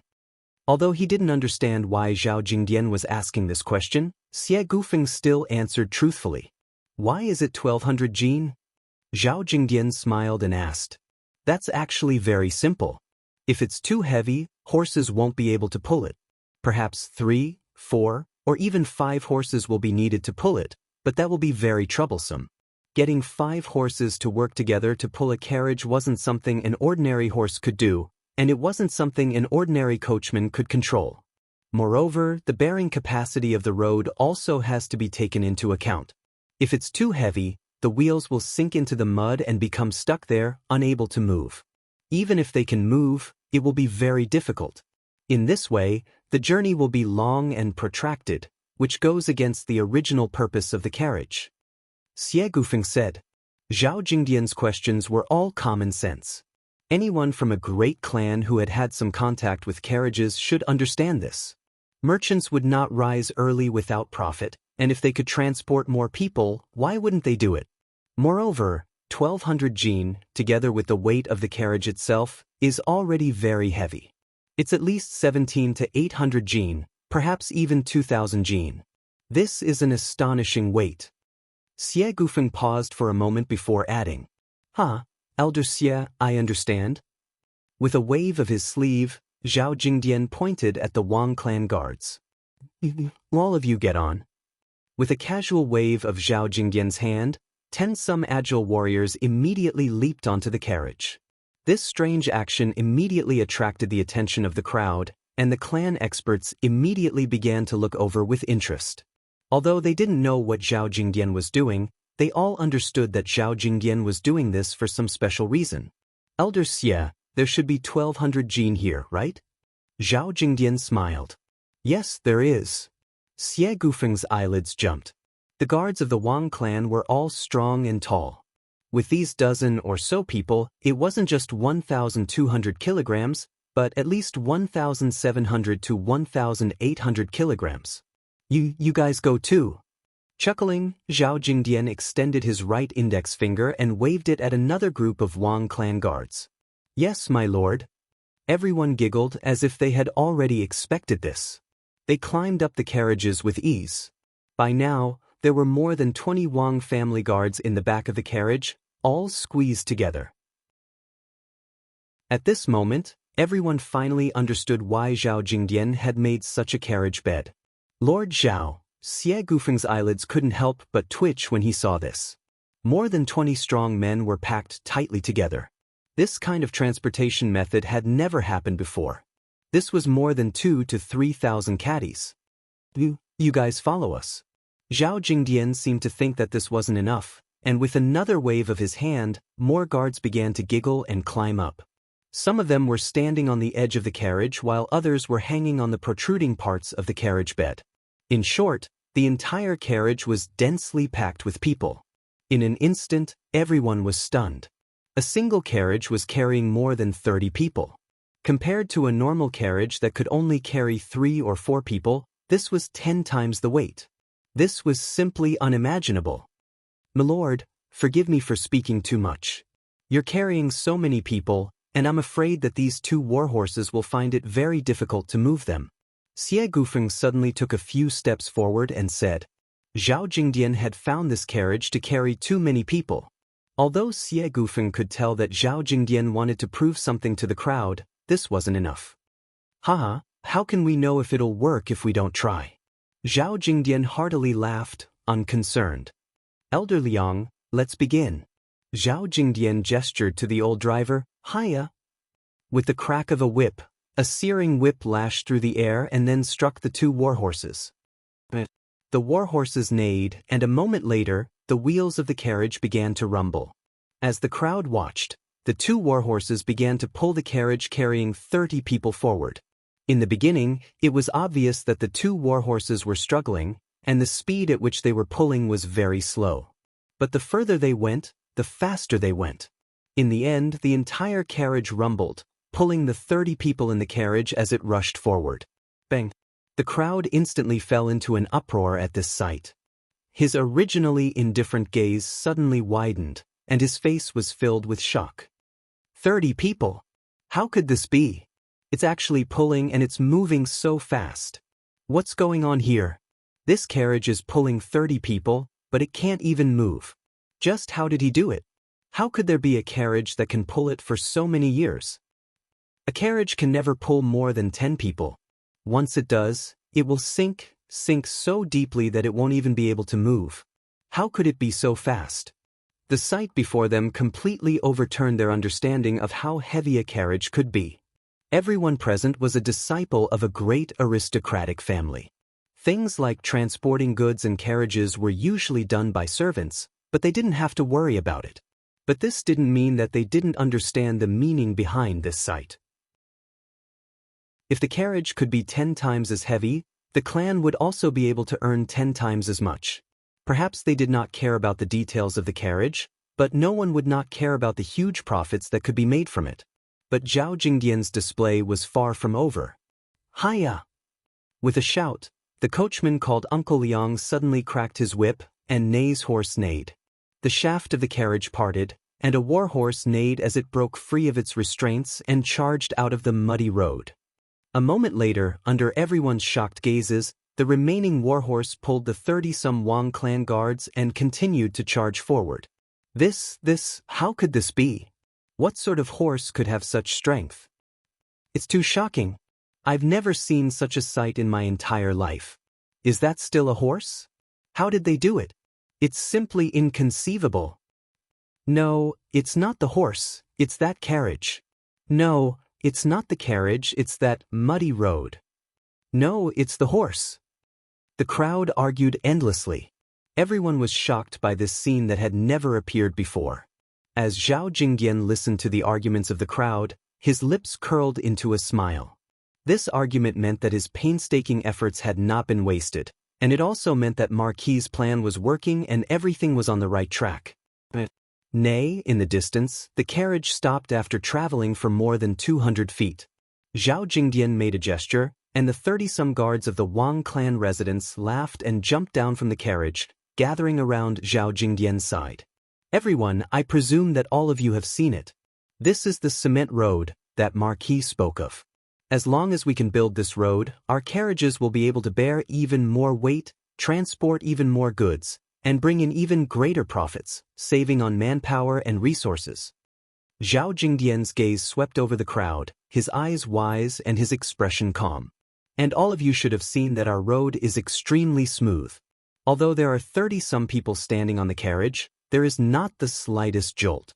Everyone here is a member of a great clan and does not lack for gold, silver, or treasures. Your businesses are also very large, so it is inevitable that you will have to go out and discuss some matters. If this road is connected, it will be much easier for everyone to go out, and there will not be as many jolts. The crowd instantly fell silent. The majority of the people of the great clans were physically weak, unable to do the dirty, hard, and tiring work. What they loved the most was enjoyment. Zhao Jingdian's final words were even more attractive to the crowd than a horse pulling 30 people. If Wang Chong really built this road, everyone present would benefit. This muddy road, no, it's cement road. We don't object to investing money in it, and it doesn't matter if we invest a bit more. But if we invest so much manpower, resources, and money, what if other people come to take advantage of us? Won't we just be making wedding clothes for other people? A young man of 27 or 28 suddenly walked out and spread his hands, his eyes brimming with worry. That's right. If we pay and others enjoy the fruits of our labor, won't we be suckers?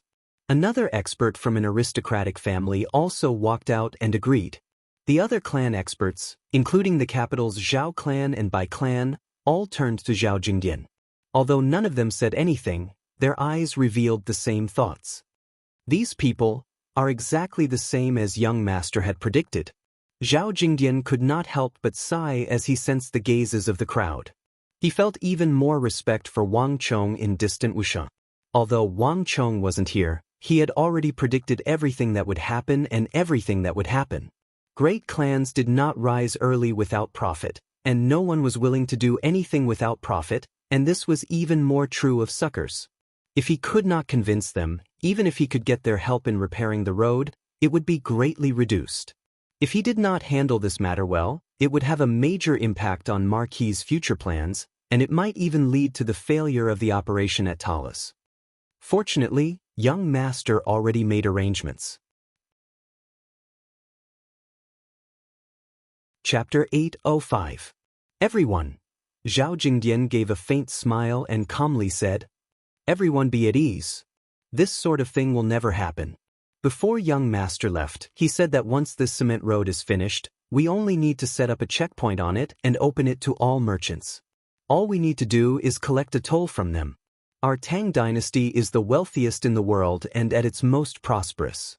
No one can count how many merchants there are in the world and how many people pass through it every day. Many a little makes a mickle, and our daily income will be enormous. Thus, what everyone is worried about is that our predecessors will plant trees and our descendants will enjoy the shade, that the fruits of our labor will not be plucked by others. In Wang Chang's previous world, building cement roads required an enormous amount of money and resources. Thus, it was customary to collect a toll after the construction was completed, and everyone accepted it. In his other world, this was perfectly normal, but in the Tang dynasty, people clearly did not have this concept. As expected, Zhao Jingdian's words caused everyone's eyes to brighten, their hesitation completely different from before. A good idea. But will they be willing to pay this fee? A clan expert said. Haha, if they can transport more things in a shorter time, and it won't be as bumpy, why wouldn't they be willing? Zhao Jingdian smiled. This time, he didn't even need Wang Chang's advice to know how to deal with it. Merchants pursued profit, and as long as there was profit to be made, the merchants would naturally pay this fee. Thus, the matter that the clans were worried about would never happen. This was a win-win situation. In addition, I wonder if any of you have noticed. As Zhao Jingdian spoke, he opened his right hand and took a massive metal hammer from a nearby guard. He strode forward, and under everyone's shocked gazes, he smashed the hammer against the cement road. Boom! Debris flew in all directions. Zhao Jingdian's full-strength blow was only able to create a small hole in the cement road. This scene gave everyone a fright. Me. A scar-faced clan expert charged over, took the hammer from Zhao Jingdian's hand, and swung it down. Boom! This all-out attack only smashed another hole in the cement road. The expected explosion did not appear. Is this really made of mud? How can lime and clay be so hard? The scar-faced aristocratic family expert was stunned. In truth, it wasn't just him. Everyone's attention had been focused on the carriage, the horses, and the 30-some Wang clan guards standing on the carriage. No one had noticed the path under their feet until Zhao Jingdian smashed down with his hammer. Men, take out the iron hammers and let everyone try. Zhao Jingdian immediately gave an order, and 10-some guards carrying bundles of metal hammers walked out. Since Zhao Jingdian had spoken, they would not stand on ceremony. I don't believe that something made of lime and clay can be so hard. The clan experts took the iron hammers from the guards, walked to the cement road, and began to madly smash it down. Boom boom boom. The freshly constructed cement road began to crumble under the blows of the hammers. Several Wang clan experts tried to stop them, but Zhao Jingdian stopped them. It's fine. Let them smash. Zhao Jingdian's expression was composed, and he exuded a convincing strength. After following Wang Chong for so long, Zhao Jingdian had unwittingly picked up 40 to 50% of Wang Chong's self-confidence. Zhao Jingdian and the other Wang clan guards stood on the side, silently watching as the clan experts destroyed the cement road. After a full hour, more and more experts from the aristocratic families joined in. More than 100 experts from the aristocratic families worked together to completely destroy the cement road. But even so, this only left them more and more shocked. If this road had not been destroyed, they would have subconsciously believed that there was something strange about it. But even though they had spent a lot of time, they had been able to completely destroy it. This could only mean that this was all the work of that cement. Impossible, impossible. To use lime, clay, and that glue or to forge something that's as hard as rock? No, even harder than normal rock. This is simply unbelievable. This is artificial rock. The young Marquis actually managed to make artificial rock. Hurry and report this to the clan. Our Lu clan has followed the right person this time. Just how did he do it? Give me another iron hammer, I want to try again. There can't be such a hard road. We've dug up a treasure. The young Marquis truly is the son of heaven's disciple. the future 8th great general of the Tang dynasty.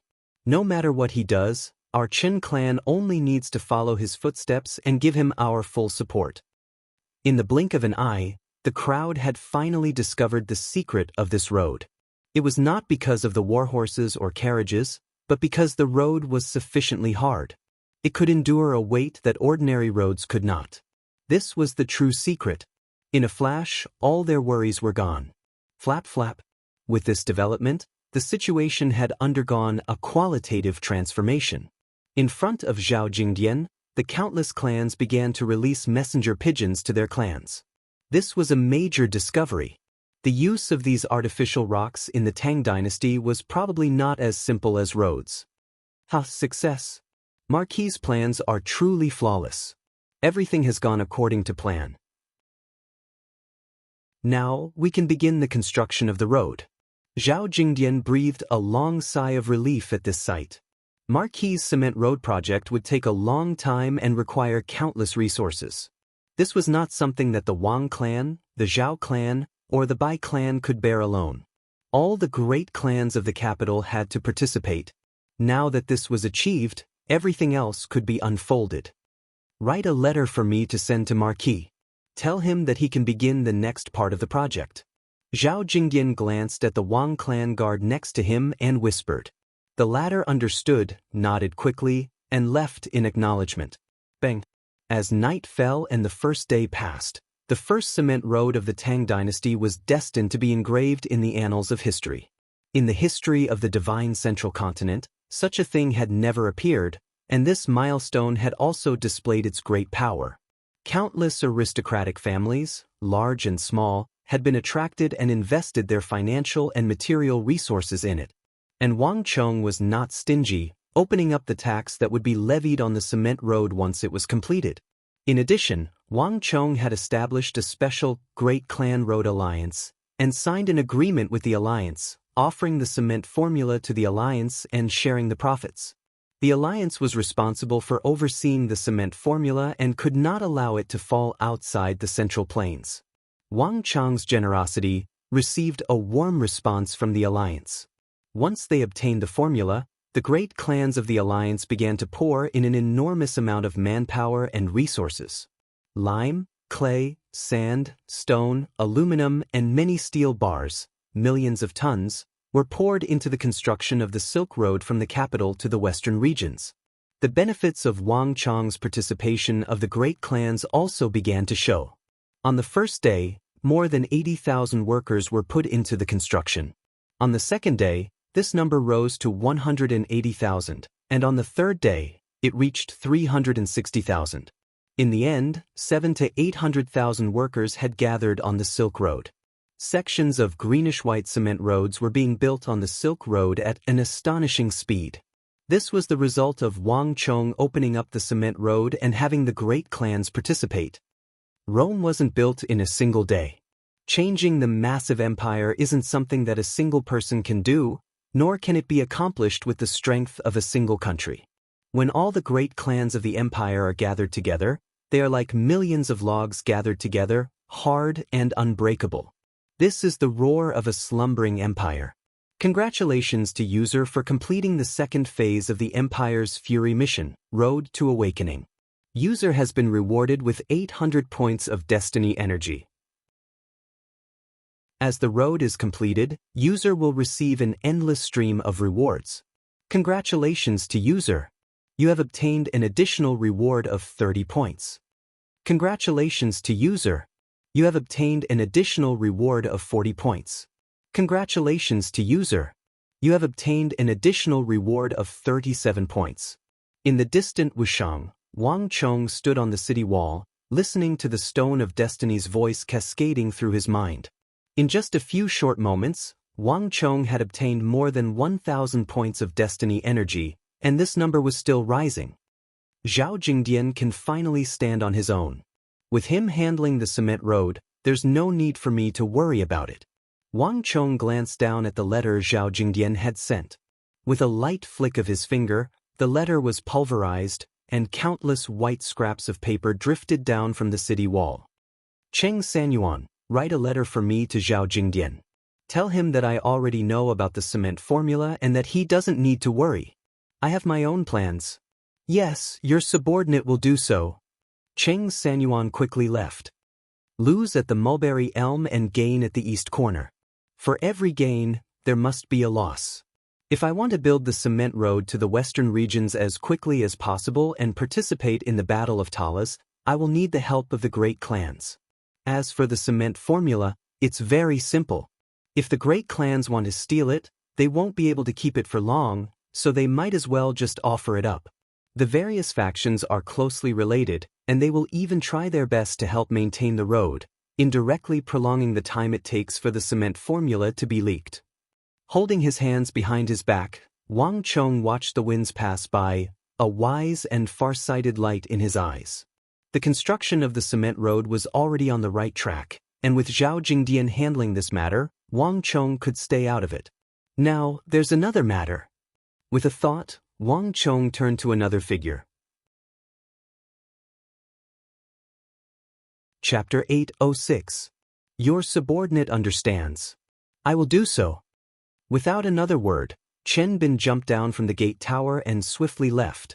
In this period of time, all the people at Wang Chong's side had sensed a tense atmosphere, and the news that Fomenlinta had been rewarded by the imperial court in Qixi had left all the people in the city of Steel furious.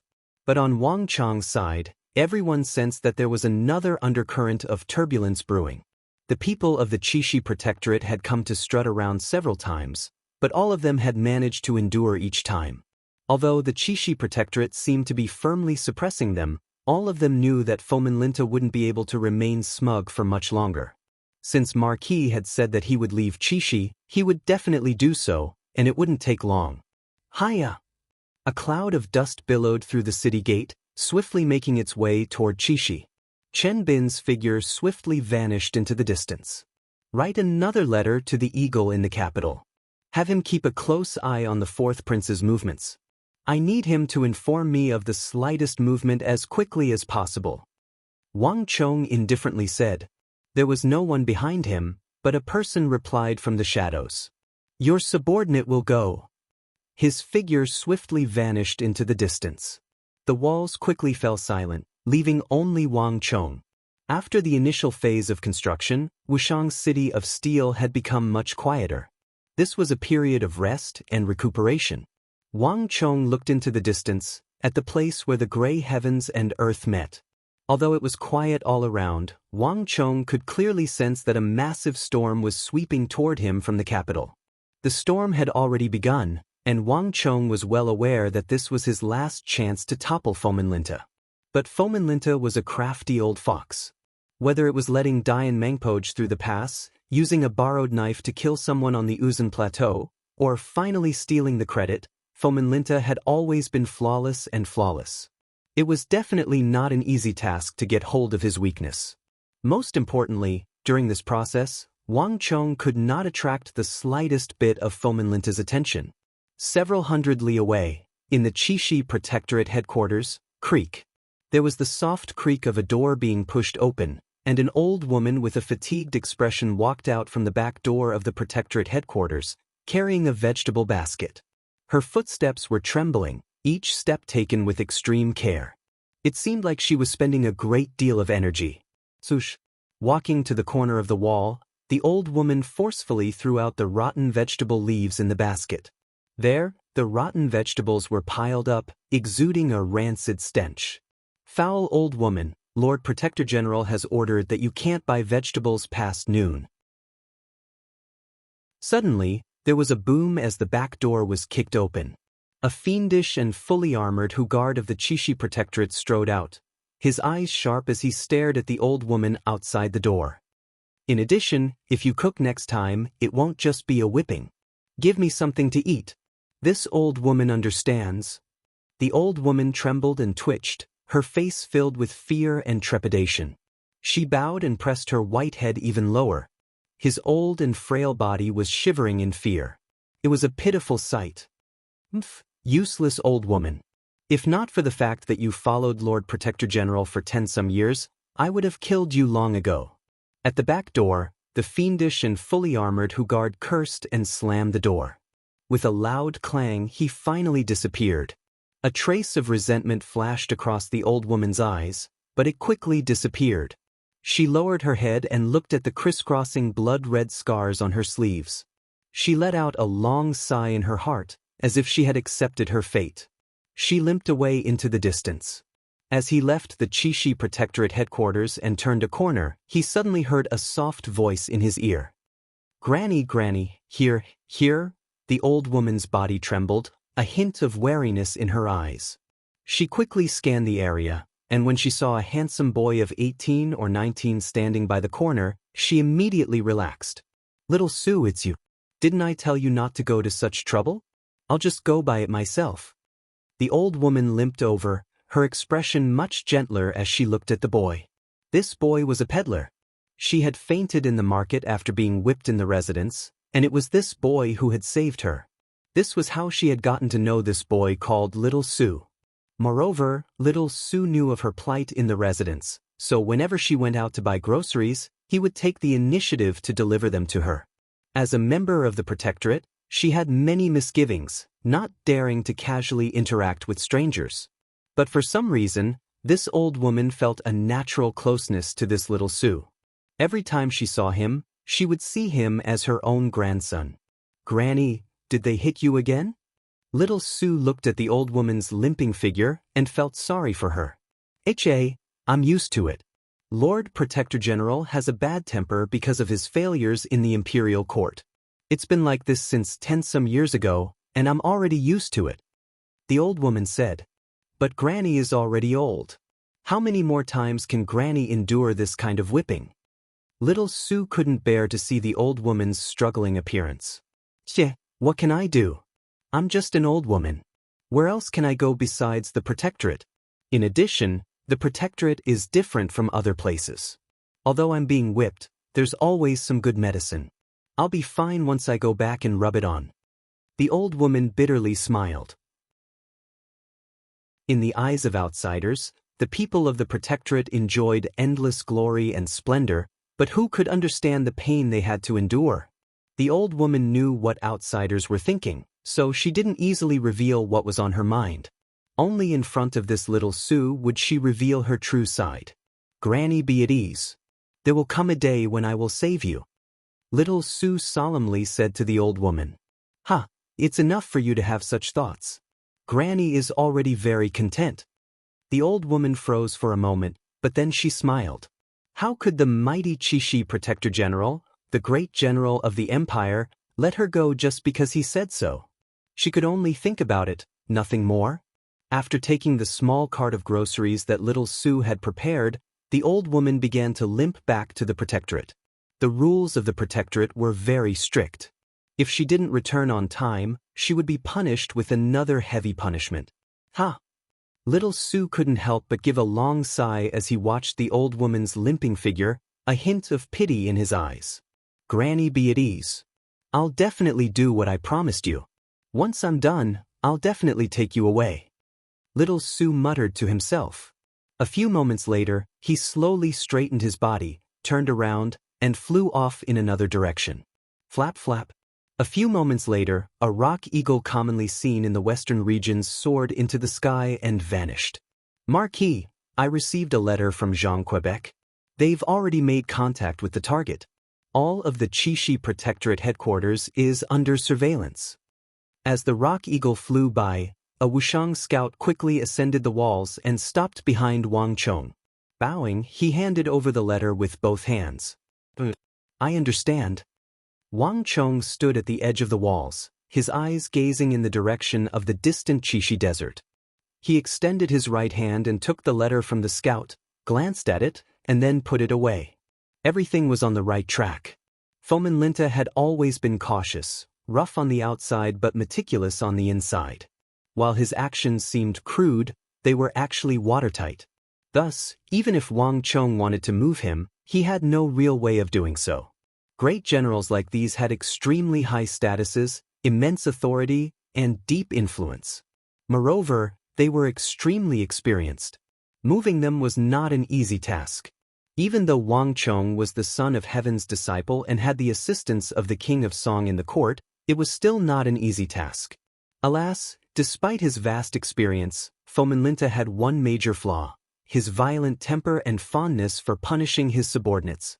The old kitchen maid that Wang Chong had sent Zhang Ke to make contact with was one of these people. Not many people knew of this, and the Qixi Protectorate had always been careful to keep this a secret. But Wang Chong did know.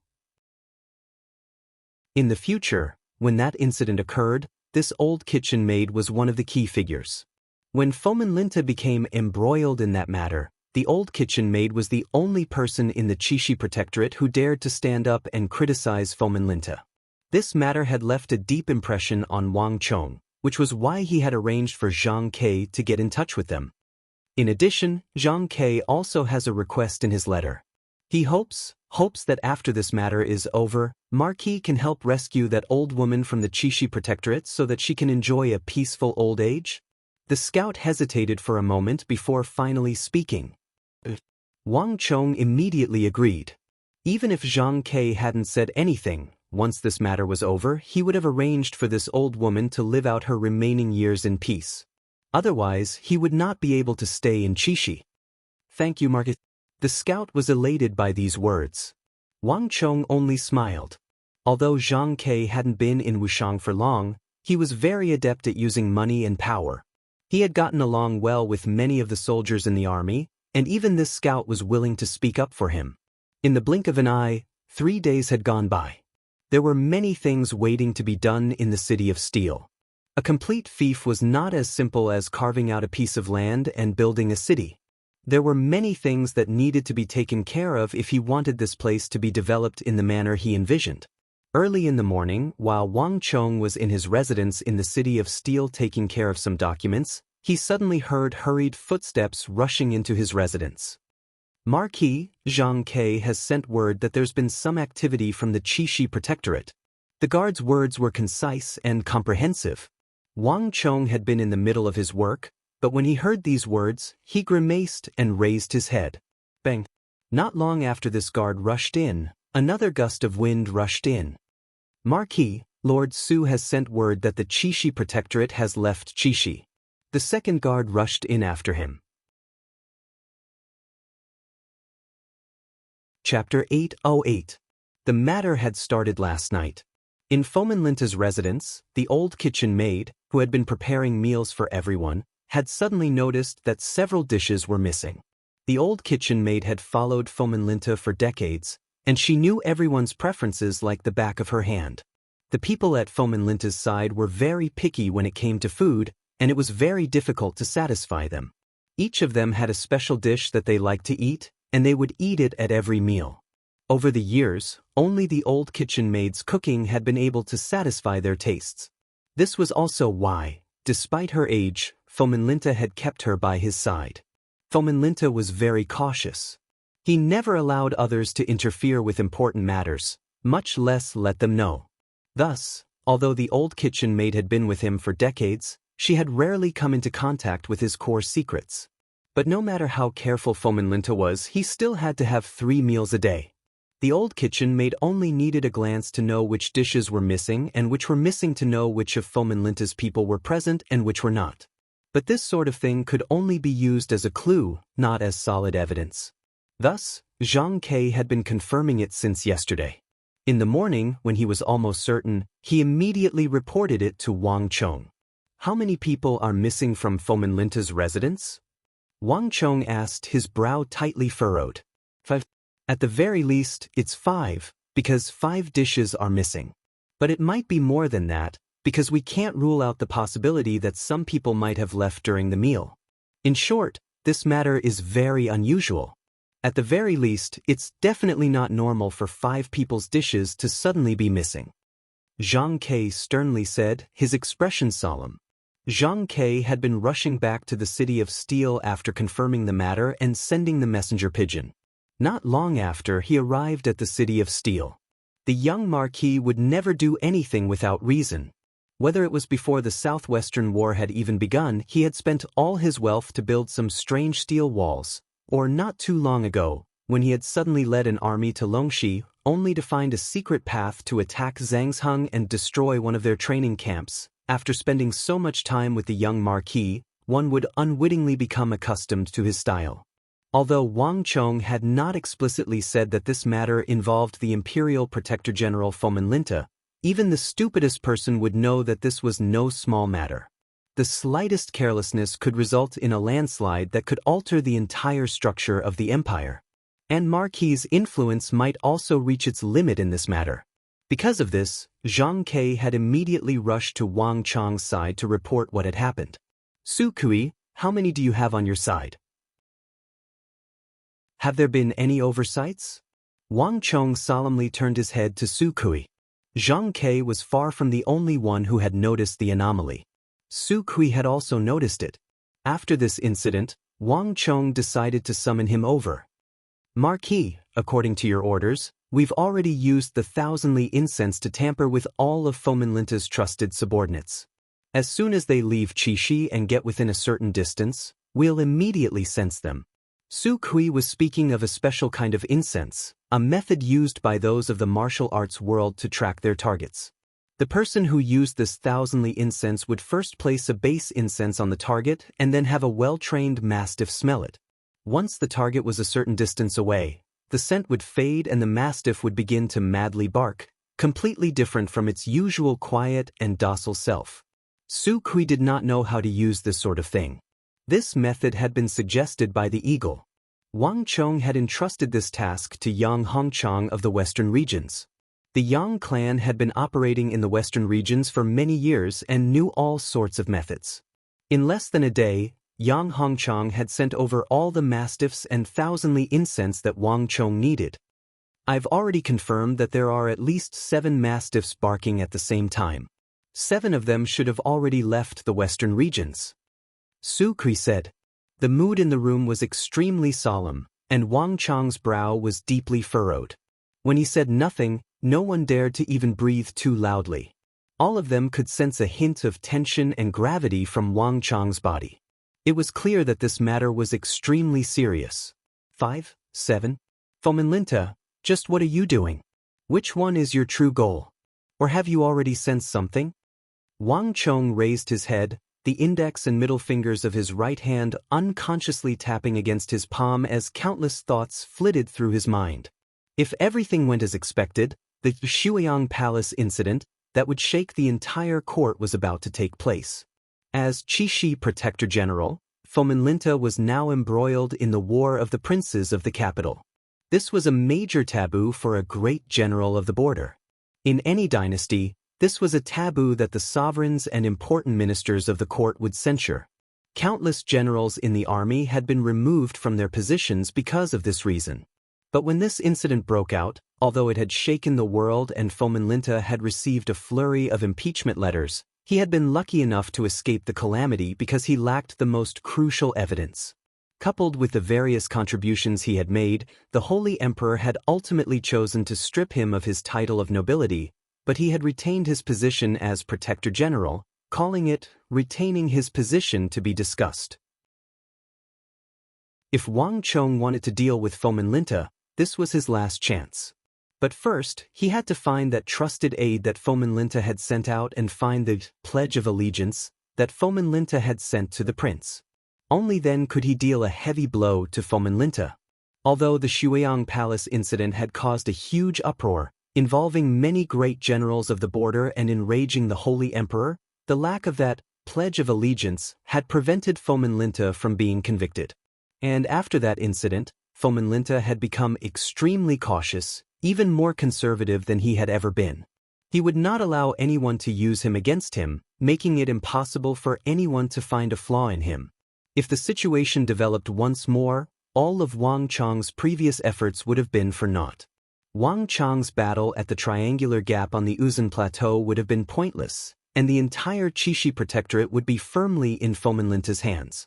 And as long as Fomenlinta remained in his position, Wang Chong's movements in the western regions would be hampered in every possible way, and all his plans for the future would come to a premature end. Crucially, Fomenlinta and Anxi Protector General Gao Xianji had never been on good terms. As long as he remained in his position, the bitter defeat at Talas would probably repeat itself, and the Tang dynasty of the Central Plains would lose all of its territory in the western regions, entering an era of internal strife. This was something that Wang Chong could not accept. Fomin Linta is a Hu, but he is an extremely ambitious one. This was the case with the regional commander's incident, and this was also the case when he stole my credit at the Triangular Gap. Everything is for the sake of power and credit. Fomin Linta wants to climb even higher as Qixi Protector General, which is why he colluded with a prince of the imperial household.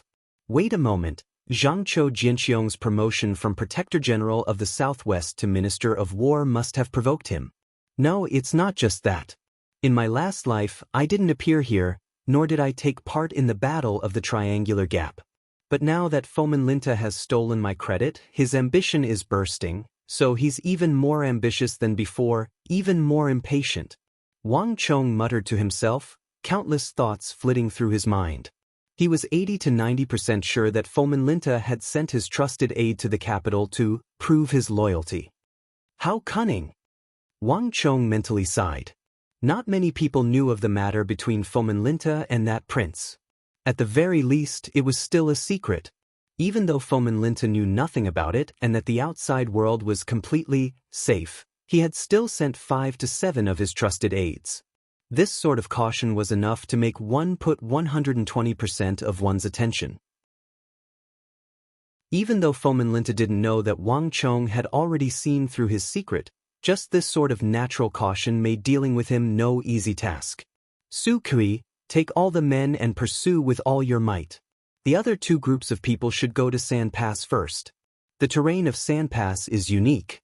No matter which path they take from Qixi, as long as they reach the capital, they'll have to pass through Sand Pass. But once we miss Sand Pass, there will be hundreds of other paths to the capital, and we'll find it very difficult to catch up. Time was of the essence, and Wang Chong quickly regained his composure.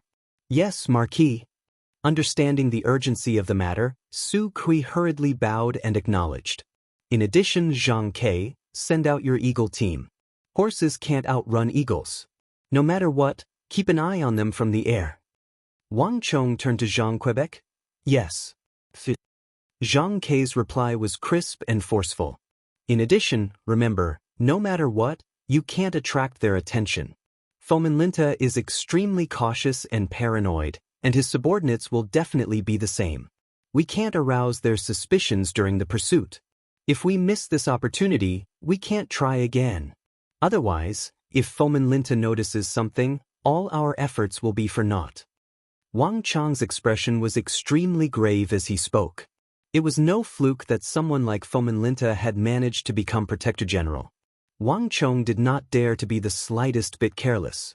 If he missed this opportunity, Fomin Linta might never be able to move from his position. Your subordinate understands. Su Kui and Zhang Ke said in unison. The 2 of them had grave expressions, both sensing the gravity of this matter. Wang Chong nodded. Remember, the person you're looking for has a black jade brand on his right wrist. Now go. With these final words, Wang Chong waved his hand, and a moment later, Wang Chong gave the order. Zhang Ke, Su Kui, and countless others charged out of the City of Steel. Marquis, do you need me to go? With my speed, I can definitely catch up to them. Chapter 809. No. Wang Chong waved his hand, his expression solemn as he refused without hesitation. We still don't know who Fomin Linta's letter is with, Wang Chong said. Perhaps he used some other method to separate the letter and give it to someone else, and then it returned to his trusted aides. This kind of method had appeared in the past dynasties. Fomin Linta can't be careless about such an important matter. Fomin Linta has already noticed you in the battle at the Triangular Gap on the Uzun Plateau. Moreover, your body is so large that the moment you leave the City of Steel, you'll quickly attract the attention of others. That will only backfire and give Fomin Linta a warning in advance. At that time, the mission might fail. This. Li Sai was stunned and speechless for a moment. Everyone had their strengths and weaknesses, and Wang Chong's words were something that he had never expected. Even though he was invincible on the battlefield, he seemed to be unable to do anything in this matter. Enough. I have my own plans for this matter. This is not a matter that can be resolved with strength. It's not just you. Even I can't do anything right now. Leave everything to Zhang Ke and Su Kui. Wang Chong said. Hurry. Follow the mastiffs. Don't lose them. If one looked down from the sky, one would see a winding road that seemed like a jade belt connecting Qixi and the capital. Several dozen warhorses galloped toward the capital in a cloud of dust. At the very front of this group were 5 pitch-black, strangely shaped mastiffs with bulging muscles. The 5 mastiffs were as fast as lightning, even faster than the warhorses. They howled as they chased, their noses twitching in the air as if they were smelling something. But soon enough, the 5 mastiffs that were running side by side split up. "Milord, look!" One of the cavalrymen pulled on the reins and suddenly stopped, pointing to the front. In front of them, 5 huge black mastiffs were barking in 5 different directions. Seeing this, Su Kui sat on his horse and frowned. "Sir, what should we do?" Everyone turned to look at Su Kui. The 5 trusted subordinates of Fomin Linta had obviously parted ways, advancing in 5 different directions. If they continued to follow, they would have to split into 5 different directions. "Has the news from the other 2 routes reached Marquis?" Su Kui asked without turning his head. "Milord, my subordinates have already sent a messenger pigeon." As expected, Marquis should already know that the other 2 trusted subordinates of Fomin Linta did not leave Qixi after the banquet, but went to the Uzun Plateau. A scout half knelt on the ground and said, "Very good. Now, we only need to follow these 5 groups. Do you remember what I told you before we set off?" Su Kui asked. "Understood. No matter what we do, we can't attract the attention of Fomin Linta or those people," the scout sternly said. "It's good that you remember. It's good that you remember. The Marquis values this very much. Let's proceed according to the plan. Remember, even if the mission fails, we can't arouse their suspicions or vigilance." With these final words, Su Kui waved his hand, and the 30-some horsemen immediately split into 5 groups, stirring up a cloud of dust as they galloped off. Countless merchants traveled to and fro on the road to the west, and at noon, a long caravan began to make its way to the capital amidst the jingling of camel bells. This was a group of Arab merchants, all of them with thick beards and green eyes. As they led their camels forward, they heartily laughed. Not too far away from them was another merchant dressed in a thick robe. He maintained a distance of around 4 feet from them, and as he advanced, he warily observed his surroundings. It seemed strange for merchants and Arab merchants to mingle together, but on the road to the west, this was all too common. There were far too many bandits and brigands on the road to the west, so they could take care of each other. "Save me, save me!" Suddenly, a shout came from behind them, immediately attracting the attention of the Arab merchants. The Arab merchants turned their heads and saw that on the road they had come from, a child of 7 or 8 years old was running barefoot toward them, his hair disheveled and his clothes ragged. As he ran, he would look back in fear. "Little brat, daring to steal from our Lord, you must be tired of living. You still dare to run? I'd like to see where you can run to. If I catch you, I'll skin you alive." Behind the child, a fierce-looking, burly man came from a warhorse. He clamped his legs on the horse's abdomen and swung his whip with all his might, charging towards the child. "It wasn't me, it wasn't me. I didn't steal it, it was your Lord who broke it. Why are you blaming me and saying that I stole it?" The child had an aggrieved look on his face as he ran. The surrounding roared with laughter at this sight. The western regions was a place where only violence mattered, not reason. It was obvious that this child had accidentally offended some wealthy clan and happened to run into them when they were in a bad mood, thus becoming their punching bag. If everything went as expected, this child would be viciously beaten once he was captured. As expected, the burly man only cared about cursing and insulting the child. The child finally panicked, and in a moment of carelessness, he bumped into the merchant. "Get out of my way!" Enraged, the merchant pushed the child to the ground with a palm strike. Caught off guard, the child had a look of indignation in his eyes, but when he saw the fiendish look on the merchant's face, he didn't dare to say a word. He got up and ran. A few moments later. How was it? You didn't arouse his suspicion, did you? In the forest, the fierce-looking burly man looked at the child and said. No, he didn't even glance at me. The child shook his head. Did you see the symbol on his hand? The burly man said. The child shook his head. On another road, boom. With an earth-shattering noise, a carriage charged forward, knocking over several other carriages in succession. Finally, it crashed into a large green carriage at the very front, smashing the body of the carriage into pieces. Even one of the wheels was sent flying. Damn it! You bastards, don't you have eyes? Can't you see where you're going? Ahu suddenly jumped out of the carriage, flustered and exasperated, his entire body on the verge of exploding with rage. Sorry, the horse went wild. I'll definitely compensate you for your losses, definitely. A middle-aged merchant jumped down from the carriage that had caused the accident and began to apologize. Tell Marquis that this road is also wrong. The person Marquis is looking for is not here. There is no black jade symbol on his hand. A few moments later, two muscular men gathered on the side of the road. Whoosh whoosh whoosh. With the sound of wings flapping, a messenger pigeon quickly rose into the sky. Hiya! A cloud of dust churned on the third road as 10-some horsemen galloped forward. These people were traveling at their fastest speed, and when 10-some of them rode side by side, they immediately stirred up a fierce gale. 10-some horsemen galloped past a Hu merchant, the fierce gale causing the Hu merchant's robe to flutter. No one noticed that the outermost cavalryman, as he passed by the Hu merchant, had turned his head around like a bolt of lightning. However, it was only a fleeting glance before he immediately turned his head back, his speed so fast that the bystanders thought it was an illusion. A few moments later, several hundred zhang in front of the Hu merchant, the other horseman turned to look at the horseman on the outermost side. This one's also wrong. The horseman knew what they wanted to say, so he spread open his hands and shook his head.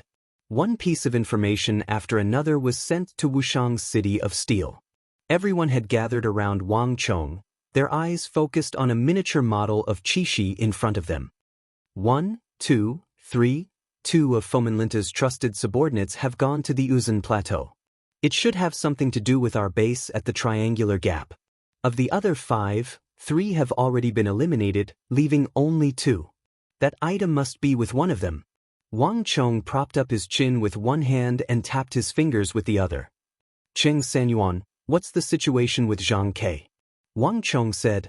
He had never liked to place his hopes on a single person or a group of people. Fomenlinta's matter was no trifling matter. It concerned the lives of tens of thousands of soldiers at Talas and the future survival of the Tang dynasty. Marquis, everything is under control. Zhang Ke's rock eagles are currently following the enemy. Cheng Sanyuan deferentially said. This matter was of utmost importance, and Wang Chong was paying close attention to it. All of his subordinates were on high alert, not daring to make the slightest mistake.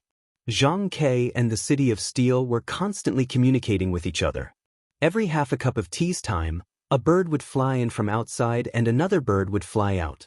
Zhang Ke had been with the eagle for many years and was extremely experienced in training birds. He had only been in the western regions for a few months, but he had already taken advantage of the rich resources here to purchase several hundred rock eagles from the western regions.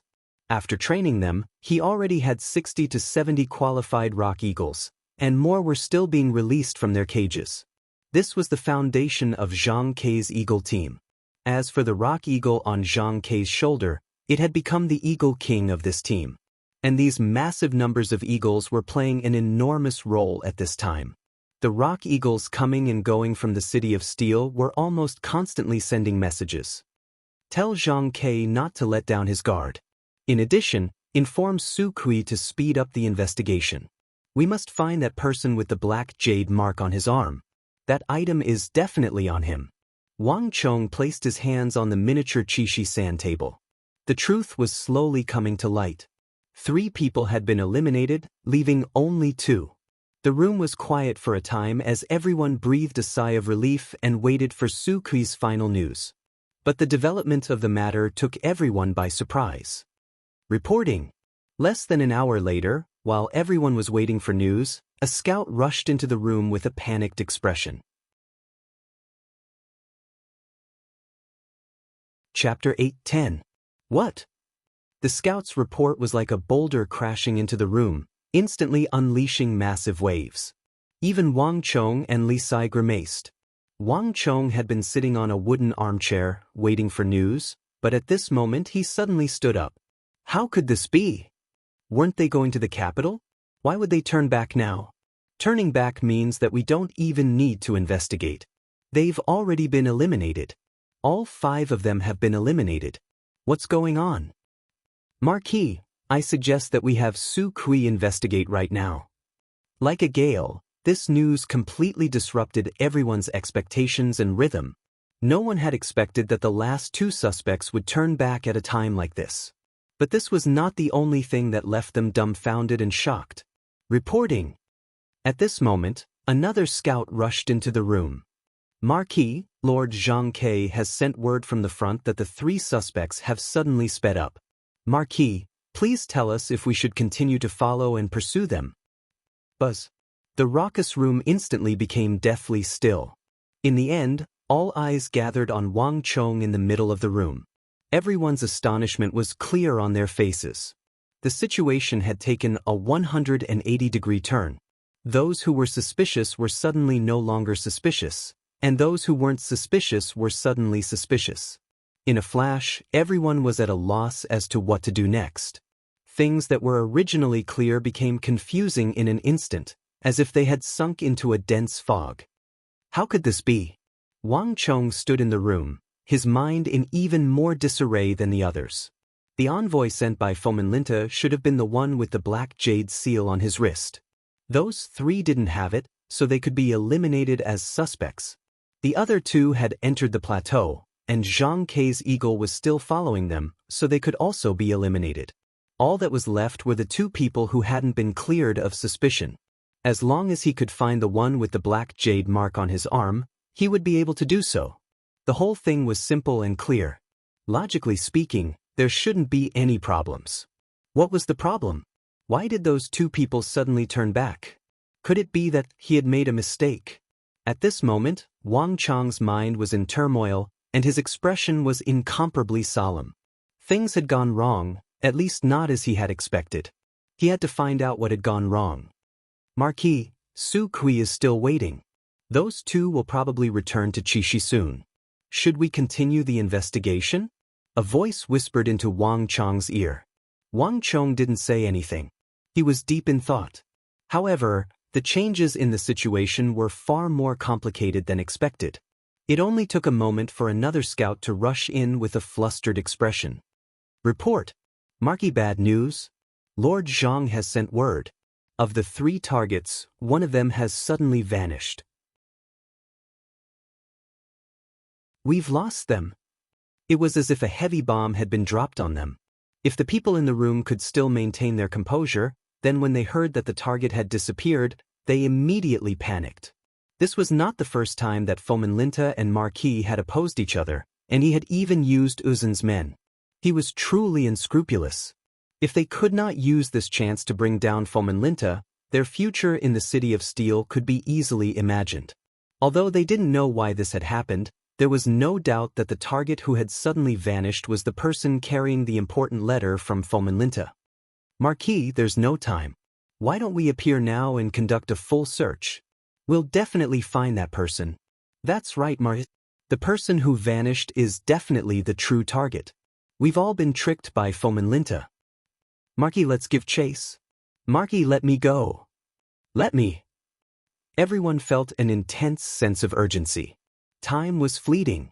If they did not find the missing person, they would suffer a crushing defeat, and their mission would be a complete failure. Wait! Just when everyone was getting excited and volunteering to go search for that person, a calm voice boomed through the room like a clap of thunder. Without my order, no one is allowed to move. Wang Chong's order was firm and unquestionable, immediately pulling everyone back from their excitement.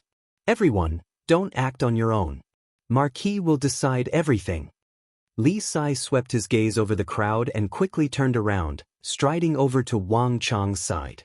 Marquis, if there is a need, I can act at any time. Although I don't know where he went, as long as I have the heart, I believe I can definitely find him. When saying this, Li Sai deliberately lowered his voice, almost only Wang Chong could hear him. Although he did not know what was going on, judging from the current results, it was very likely that there was something wrong with Wang Chong's judgment. It was just that no one mentioned it. No! Wang Chong shook his head, as if he did not hear Li Sai's words. His expression was solemn, completely different from his usual self. This matter is definitely not that simple. At this moment, countless thoughts flashed through his mind. The scenes that had happened in the past kept appearing before his eyes. Fomenlinta did not know of his existence. To be more precise, Fomenlinta did not know that his secret collusion with the prince in the court had been exposed. He also did not know that he was secretly dealing with him in this matter. This was also the precondition for Wang Chong to take him away. Moreover, the matter of the Shuiyang Palace is of great importance. Fomenlinta would never use the ordinary method of sending pigeons. That would be too much of a trifle. Fomenlinta would definitely send one of his trusted aides for such an important matter. Thus, no matter what, the most crucial letter that can prove that Fomenlinta is colluding with the prince must be in the hands of one of Fomenlinta's trusted aides. Wang Chong remained silent, his mind rapidly turning over the matter. In other words, there is no need for Fomenlinta to be so deliberately mystifying, unless he sensed something. This final thought was like an axe cleaving through the darkness. Wang Chong's body trembled, and he suddenly called out. Cheng Sanyuan, ask Zhang Ke again. Is there anything else strange besides this? I want to know everything from start to finish. I want to know every single detail. If there is anything suspicious, don't let me off the hook. Wang Chong's shout was abrupt, and his grave expression made everyone sense something. Cheng Sanyuan immediately turned and left. Zhang Ke's reply quickly arrived. Milord, Zhang Ke says that nothing has happened. Ask again. Milord, there truly is nothing strange. Ask again. Milord, Zhang Ke says that not long after scouting the 3 targets, other than finding a few carrier pigeons, there really is nothing else. Because the matter was not very important, Zhang Ke felt that it was nothing, so he did not report it. Buzz! Before anyone else could react to Zhang Ke's final report, Wang Chong's pupils constricted as if he had been stabbed by a needle. Order Zhang Ke to have all the birds withdraw. Do not move recklessly and do not pursue. Inform Su Kui to have all his men withdraw. As for the 2 targets that are currently returning, do not let them continue probing or pursue. Without my order, no one is allowed to move recklessly. With these final words, Wang Chong clenched his fists so hard that his knuckles creaked. He had underestimated Fomenlinta far too much. This bastard was even more cautious than he had imagined. This was the most crucial moment. If he gave Fomenlinta the slightest bit of doubt, Wang Chong's previous efforts would be for naught, and all his previous efforts would be for naught. Marquis, what happened? Li Sai walked over and asked in a low voice. Wang Chong's 2 orders had been inexplicable. One of the 3 targets had disappeared while the other 2 were picking up speed. Not only had Wang Chong not ordered his men to pursue, he had even ordered them to retreat. Everyone was left scratching their heads in confusion. Wang Chong's authority in the City of Steel was growing by the day, and no one dared to question Wang Chong's decisions. At this time, only Li Sai could go and ask. Marquis, has Fomenlinta sensed us? Wang Chong nodded. We were so focused on finding out if those 5 targets were real or fake that we neglected Fomenlinta's caution in this matter. It's no longer important if we can find that person with the black jade mark on his right wrist. The most important thing is that we can't arouse Fomenlinta's vigilance. But how could Fomenlinta sense us? We've already been very careful. There shouldn't be any problems. Li Sai said with a frown. All the methods of probing were carefully considered and discussed by everyone beforehand. It was precisely because they were certain that it was natural and would not arouse any suspicion that they had taken these actions. Li Sai did not understand why Fomenlinta would be so vigilant. You don't understand. Wang Chong gave a deep sigh. Not even Li Sai could understand what was going on, much less the others. If they had not run into him, Fomenlinta's plan would have most likely succeeded. So far, we've used 3 methods: the beggar, the carriage collision, and the cavalry. Among them, the easiest to attract attention is the carriage collision. However, we first collided with the other carriages before, accidentally, colliding with the target's carriage. In this way, even if the target was suspicious, they wouldn't think too much. From a single target's perspective, our methods would indeed not arouse suspicion. However, when these things are linked together and a few consecutive problems occur, if you were Fomenlinta, would you be suspicious? This, Li Sai was stunned. In fact, not only him, but the others in the room were also stunned when they heard Wang Chong's words. Indeed, everyone did everything extremely well and tried their best to be as perfect as possible. However, when everything was linked together, it was far from the case. However, these 5 targets are very far away. How did Fomenlinta find out so quickly? Chapter 8:11. Do you understand now? Wang Chong gave Li Sai a profound glance, knowing that he understood the crux of the matter. Those pigeons that Zhang Ke thought were fine just happened to be the crux of this matter.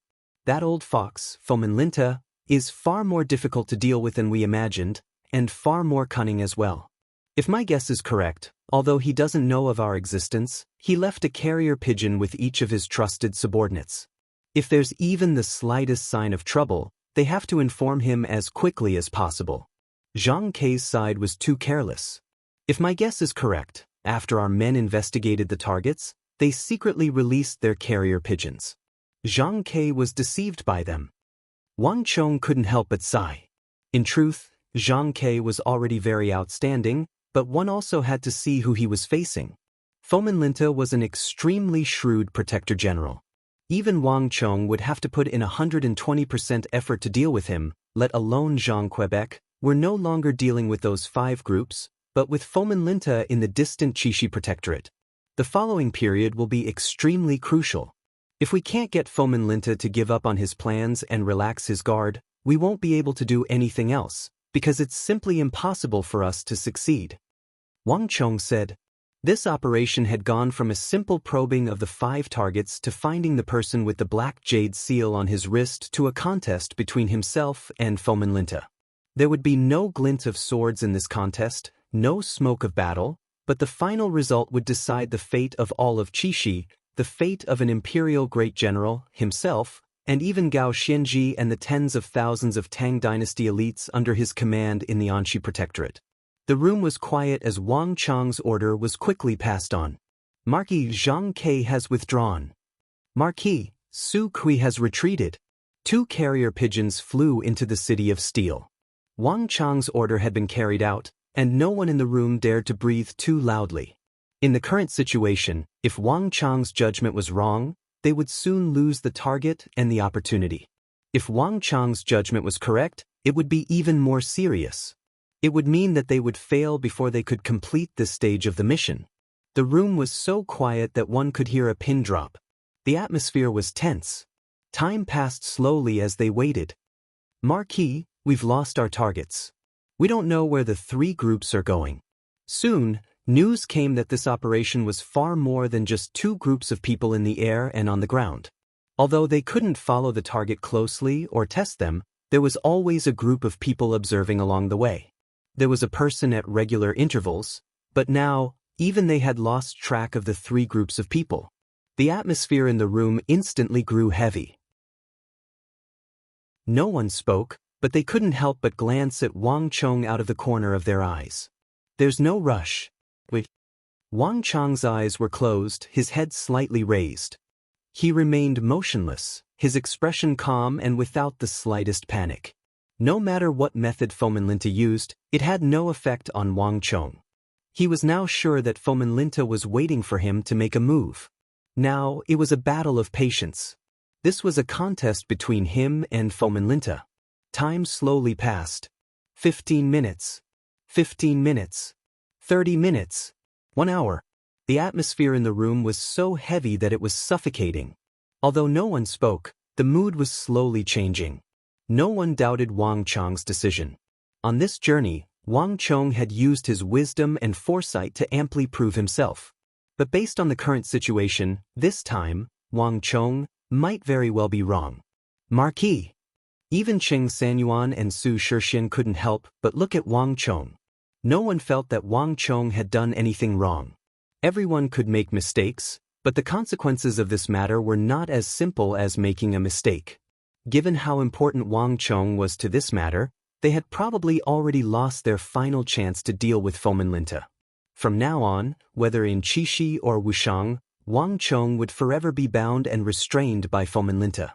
Time slowly passed, and while the atmosphere was tense and morale was low, in another place, the atmosphere was even more solemn and tense. "My lord, our people are all in position, but we still haven't found anything." In the main hall of the Qixi Protectorate headquarters, a Hu general was bowing as he cautiously reported to Fomenlinta. Across from him, Fomenlinta, dressed in heavy armor, was boldly seated on the throne representing Qixi Protector General, his entire body exuding a majestic aura. His eyes were tightly shut as he sat there motionlessly. No one knew what he was thinking. "Search again," Fomenlinta sternly said. This was the third time he had issued the same order, but no one dared to say anything with the group of generals surrounding him in the hall. The Hu generals quickly left, returning 15 minutes later.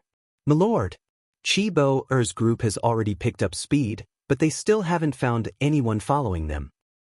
"Search again." "My lord, we've already searched 3 times, but we still haven't found anything." "Search again."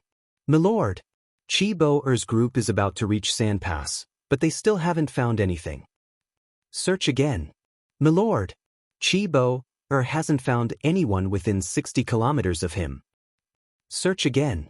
"My lord, Qi Bo and Hilaoyuo have already reached Sand Pass. Qi Bo Er has sent a messenger pigeon, asking if they should continue forward." With these last words, the hall suddenly lit up. Fomenlinta, seated on his throne, suddenly opened his eyes. At this moment, all was quiet and deathly stillness. Everyone was waiting for Fomenlinta's decision. "What's going on? Did my senses really make a mistake?" The look in Fomenlinta's eyes flickered, and for the first time, a hint of hesitation appeared on his face. Fomenlinta had always been cautious, especially when it came to that prince of the court. Fomenlinta was even more cautious. Thus, for this operation, Fomenlinta had sent a total of 5 groups of people to the capital. If any of these 5 groups had a problem, Fomenlinta would instinctively feel uneasy, not to mention that 2 groups had problems at the same time. One group had been hit by a young beggar, and the other group had been hit by a madly runaway horse carriage, which had been used as a cover, smashed into pieces. These 2 incidents seemed normal, as they were very normal occurrences on the Silk Road to the west, but Fomenlinta instinctively felt uneasy. This was also the reason why he urgently summoned 2 groups of people, while simultaneously ordering the other 3 groups to speed up. If there really was someone following behind him, Fomenlinta believed that this action would definitely be enough to make the other party panic. As long as the other party followed closely behind and sped up in pursuit, then the people that Fomenlinta had arranged along the way would immediately discover them. As long as the situation was as he had guessed, Fomenlinta would not hesitate to destroy the letter. There is no harm in being careful. Although Fomenlinta did not believe that anyone would know about his secret dealings with that prince, this was a serious matter. It had always been a taboo for a general of the border to participate in a battle between princes. Fomenlinta did not dare to take this risk. Could it be that I was really mistaken? There really wasn't anything wrong with those 2 groups? Fomenlinta's expression did not change, but for the first time, he began to doubt his own decision. A long time had already passed, and the people he had arranged to disguise themselves as various people lying in ambush on the road had already investigated several times, but they had not found anything. If there really was someone following him, then they should have found some clues after so long. At the very least, there should have been traces within a range of 60 kilometers. Fomenlinta muttered to himself. At this moment, time seemed to stop. At the same time, Wang Chong was also muttering to himself in silence. For some reason, he felt like something was missing in his mind. Cheng Sanyuan, is the cavalryman who was sent to crash into the carriage still there? Wang Chong suddenly said. His words instantly attracted everyone's attention. Yes. Cheng Sanyuan subconsciously replied. Tell Su Kui to send that cavalryman to Chishi to repair the carriage. Remember, he has to follow the official road, and he has to be seen by those who merchants. Wang Chong's sudden order left everyone confused. No one knew what Wang Chong was up to, but Wang Chong's composed expression made it impossible for anyone to disobey. Yes. Cheng Sanyuan froze for a moment, then quickly left. Once Cheng Sanyuan left, the room quickly fell silent, morale plummeting. Wang Chong only chuckled at this sight, seemingly unconcerned. Fomenlinta, the rest is up to you. This thought flitted through Wang Chong's mind, but he quickly calmed down. Reporting. Milord, a report from Chishi says that our men have discovered the person who smashed Chibo's carriage. He has already returned and is cursing and swearing as he repairs the carriage in the marketplace. A fully armored scout of the Chishi Protectorate suddenly rushed in and kneeled in the hall. What? Fomenlinta's body trembled at this news, and he immediately stood up from his seat. Is this information reliable? Milord, there's no doubt about it. Our men have already confirmed it time and time again. In addition, our men have already investigated his identity. There's truly nothing wrong with that person. He's just a small-time businessman. He truly did accidentally crash into Chibo's carriage, and he's already paid for it. The kneeling scout sincerely said. Fomenlinta stood in the hall, his eyes constantly shifting. As Fomenlinta fell silent, the others didn't even dare to breathe too loudly. After some time, Fomenlinta's eyes settled, and he finally came to a decision. Pass on my order. Recall Chibo and Ilaluo. Have them return from Sandpass. In addition, have Kifyali and the others continue on their original path. Yes. A final order resounded through the hall, and the dust finally settled. Fomenlinta gave a long sigh and sat back down on his throne. Chapter 8:12. In Wushang's city of steel, everyone was still silently waiting. They had lost contact with all 5 groups, and their confidence had fallen to rock bottom, though no one was willing to admit it. However, at this moment, an unexpected change occurred. Reporting. We've received news from the front lines that the last 2 targets have not returned to Chishi. Our men have not found any signs of them returning to Chishi. Suddenly, a scout rushed into the main hall. How could this be? Based on the time, they should have returned by now. That shouldn't be the case. Did something happen? What's going on here? A stone stirred up 1,000 ripples. All of a sudden, everyone was stunned. Even the slowest of them could sense that something was wrong. Quite a few hours had passed since they had turned back. Logically speaking, even if they hadn't reached Chishi, they should have been there by now. If they had not returned, then it could only mean one thing. They had never intended to return to Chishi in the first place. But all this was far from over. Reporting. Marquis Zhang Ke reports that the 3 targets that disappeared have reappeared, and they've already begun to return to Chishi. Lord Zhang requests instructions as to what to do next. Reporting. Marquis Su Kui reports that before we could even test them, the 2 targets that had turned back have reappeared and are continuing on their way. Lord Su requests instructions as to what to do next. News after news came one after another, and everyone was dumbfounded. The reversal was too fast. No one knew what had happened. They didn't even know what was going on. Ha!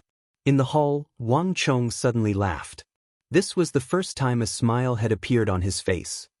Fomenlinta, you really did fall for it.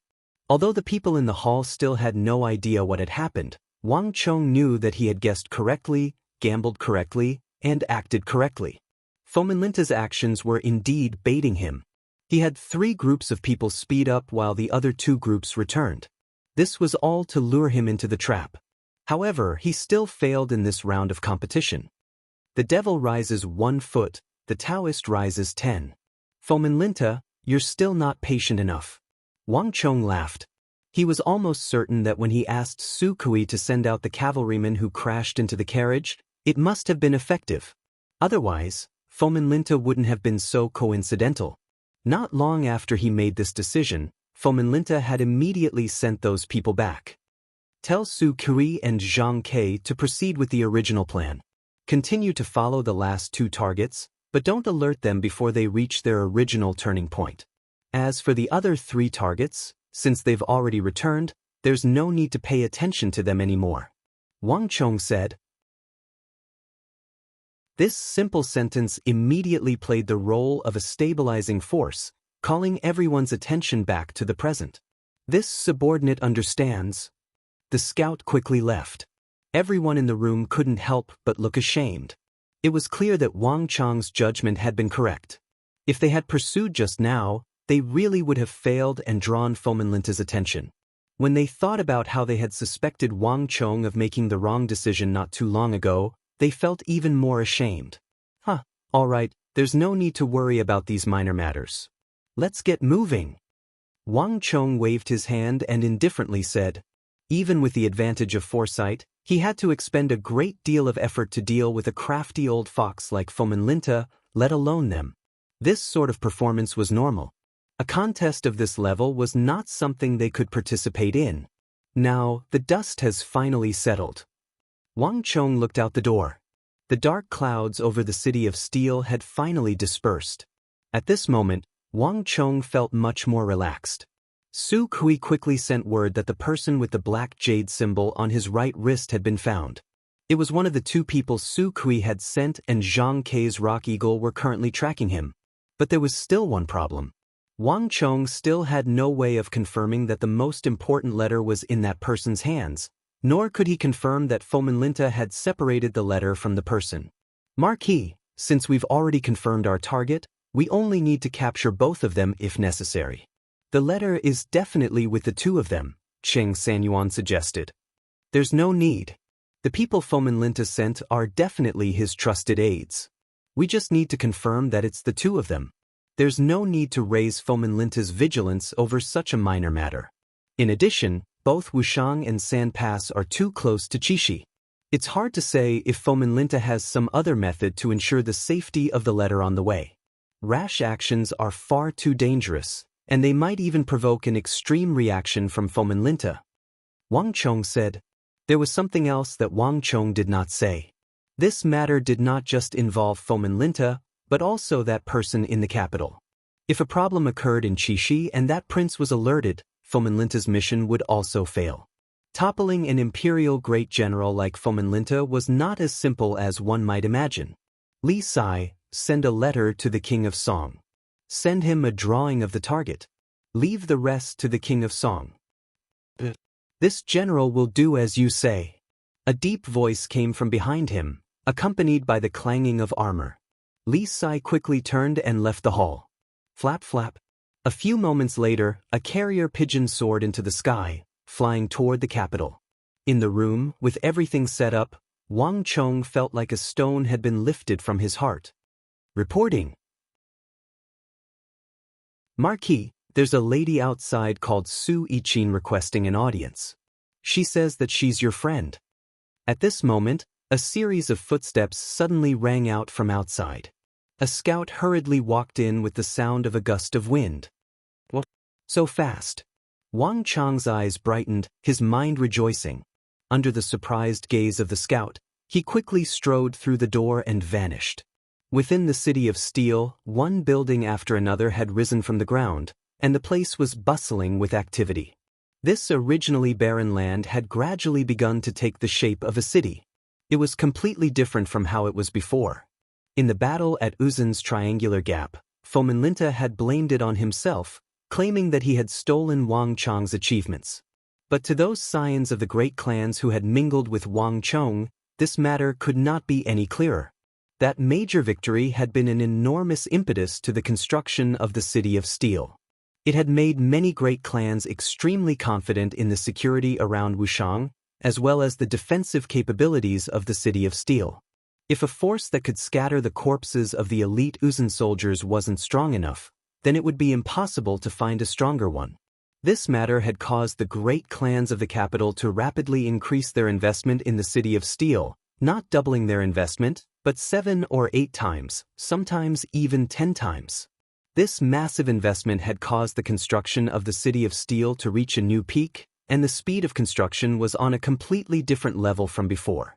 Wang Chong walked out of his room, passing through the richly ornamented buildings, turning past the gardens, ponds, and transplanted flowers. At the open city gate, Wang Chong finally saw that familiar figure. She was dressed in a long white dress, and her black hair cascaded down to her waist like a waterfall. As she stood at the city gate, her exquisite curves were on full display. At her side, an endless stream of carriages was dragging heavy loads of supplies into the city of steel. She was only casually standing by the side of the carriage, her every movement composed, like a beautiful fairy that had descended to the mortal world. This made the desolate and remote Wushang seem beautiful and bright, like a garden in full bloom. Su Yiqin. Wang Chong rejoiced, his excited voice echoing through the gates of the city of steel. That distant figure was a little unfamiliar, but also extremely familiar. After 3 months, Su Yiqin seemed to have grown even more enchanting. At this thought, Wang Chong couldn't help but smile.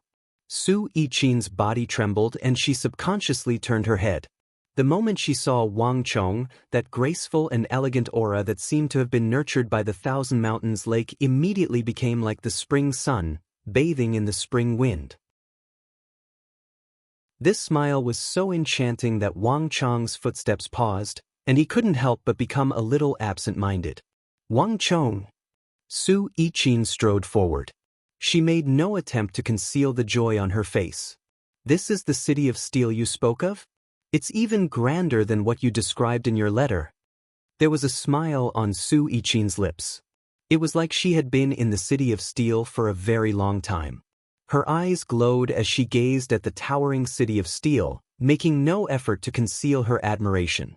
Although she had imagined this city of steel before coming here, when she saw it with her own eyes, Su Yiqin realized that it was even more stunning than she had imagined.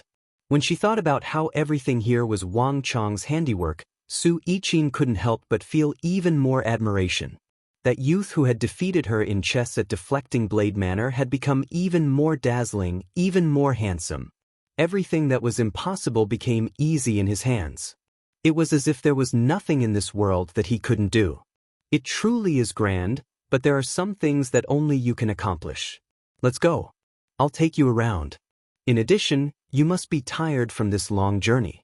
I'll have someone arrange a place for you to stay.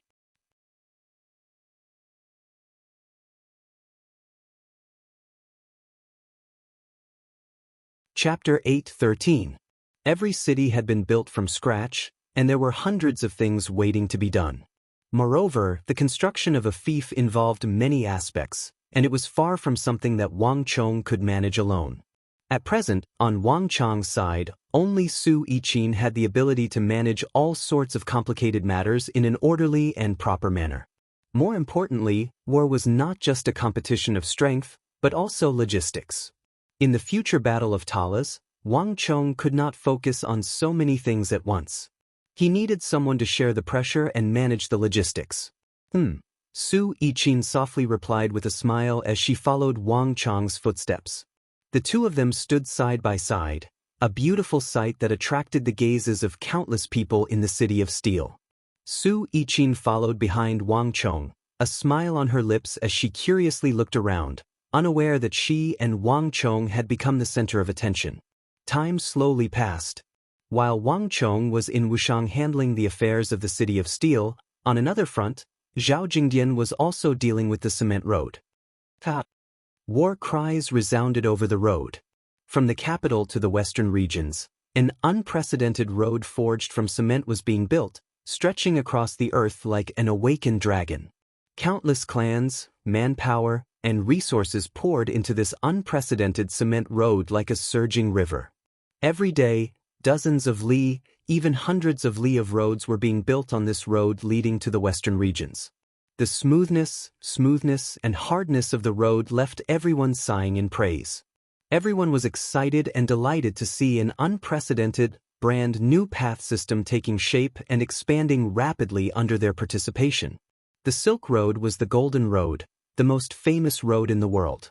Traveling between the East and the West were the most famous and wealthy merchants of the world, the merchants of jewels, agate, and spice. If this road was completed, everyone could anticipate the enormous profits that could be made from it. Roll! The sound of wheels resounded through the void. When tens of thousands of workers joined in the construction of this road, a special carriage with a green curtain drove on the newly built cement road, looking extremely eye-catching. However, none of the blacksmiths were paying attention to them. After working on the newly built cement road for a long time, everyone was already used to the existence of this carriage. Every morning, it would set off from the capital and travel along the newly constructed road. Then, at noon, they began to turn back. Day after day, it had never changed. Lord Zhao, how is it? Are you satisfied? In the spacious carriage with green curtains, a fawning voice suddenly said cautiously.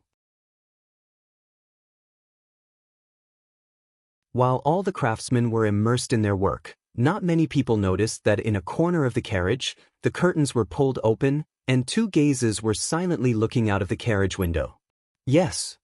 Zhao Jingdian gave a slight grunt of acknowledgement, his eyes silently watching as the craftsmen poured water over and over the newly constructed cement roads.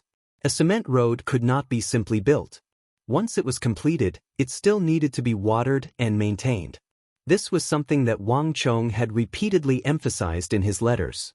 At the same time, Zhao Jingdian attached great importance to this.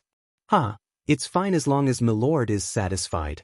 Now that our alliance has taken over everything, we will definitely do our utmost to help Marquis complete this cement road from the capital to Wushang. In addition, our great clans also have shares in Wushang City of Steel. Right? It's shares, right? It's so strange. In short, we're all in the same boat as Marquis. We're all on the same side, so Marquis's business is our business. It's just that. A rather wretched clan expert next to Zhao Jingdian suddenly paused, a fawning look on his face. As for the construction of the road, can you discuss it with Marquis again? Don't you think we should just use the road that leads to the western regions? This way, we won't have to waste time and effort, and it will be beneficial to everyone. Don't you think so? Zhao Jingdian's brow creased as he turned to look at the clan expert, his expression turning much colder. Do you need me to repeat Marquis's words? No means no. There's no room for negotiation. Anyone who breaks this rule will withdraw from the alliance. Everything related to the western regions, including the cement roads, will have nothing to do with him. Zhao Jingdian's eyes were as sharp as swords. Under his intense gaze, the clan expert hurriedly lowered his head, a look of guilt on his face. The two of them were speaking of an agreement that Wang Chong had made with the clan alliance. All new cement roads could not use the existing Silk Road, only newly excavated roads. This meant that besides buying lime, clay, aluminum, and sand, the clan alliance would also have to spend a great deal of manpower and resources to excavate new roads. From a business perspective, this was not in line with the clan alliance's interests. Thus, wave after wave of clan alliance experts had been trying to persuade Zhao Jingdian. Zhao Jingdian couldn't even remember how many times he had tried, and each time, he had firmly refused. Zhao Jingdian had also asked Wang Chong about this matter, and Wang Chong had held nothing back. From the moment the cement road appeared, it had already become an unstoppable torrent.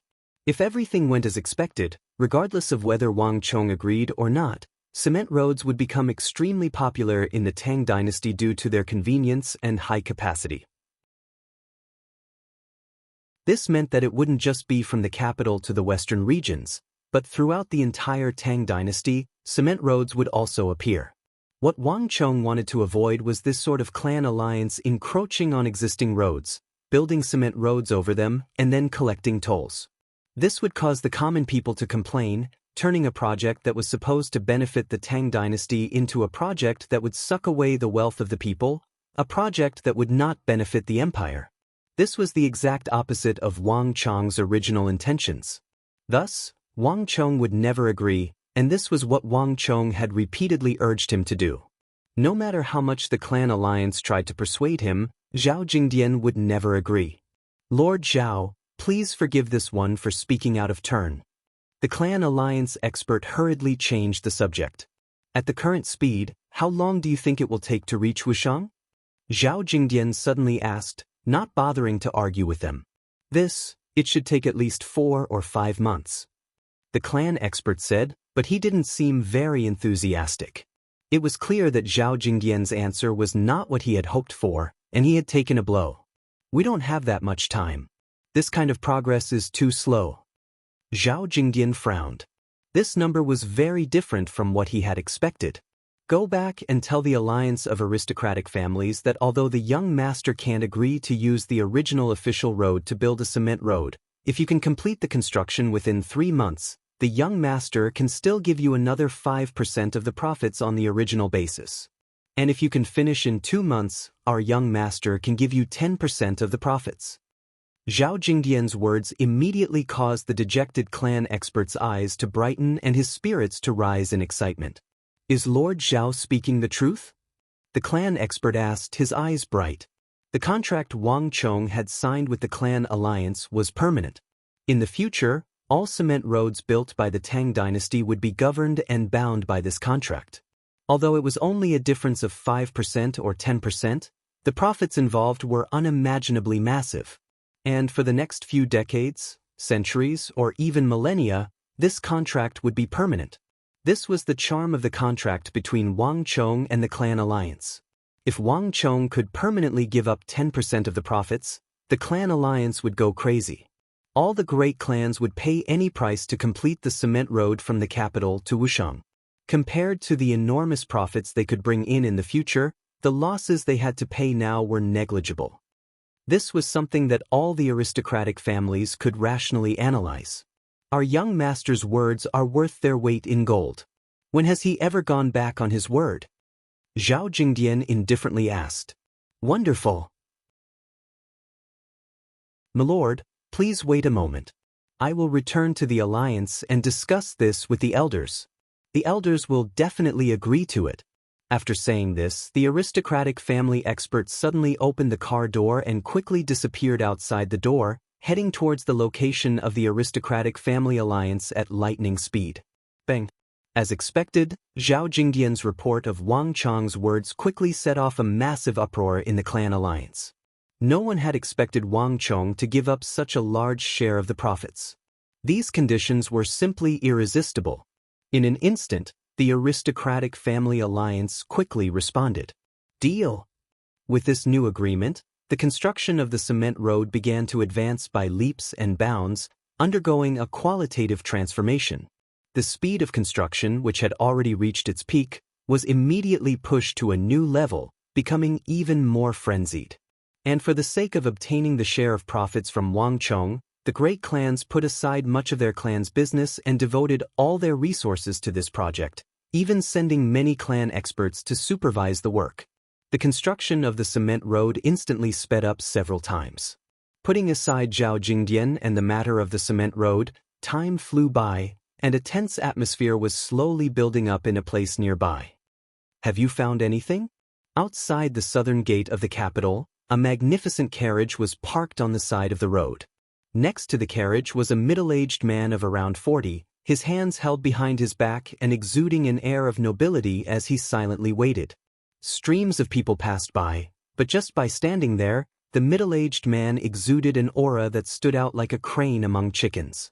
Even the nobles and nobles of the capital paled in comparison to the aura exuded by this middle-aged man, like fireflies before the bright moon. Your Highness, we have already clearly investigated. In Qixi, it was a child called Zhang Ke who was following them, but over here, it was the eagle who was in charge. In addition, I heard that the child called Zhang Ke is the eagle's disciple. Beside King Song, the old butler and Lu Ting stood on the left and right respectively. The old butler bowed and his lips moved as he spoke leisurely.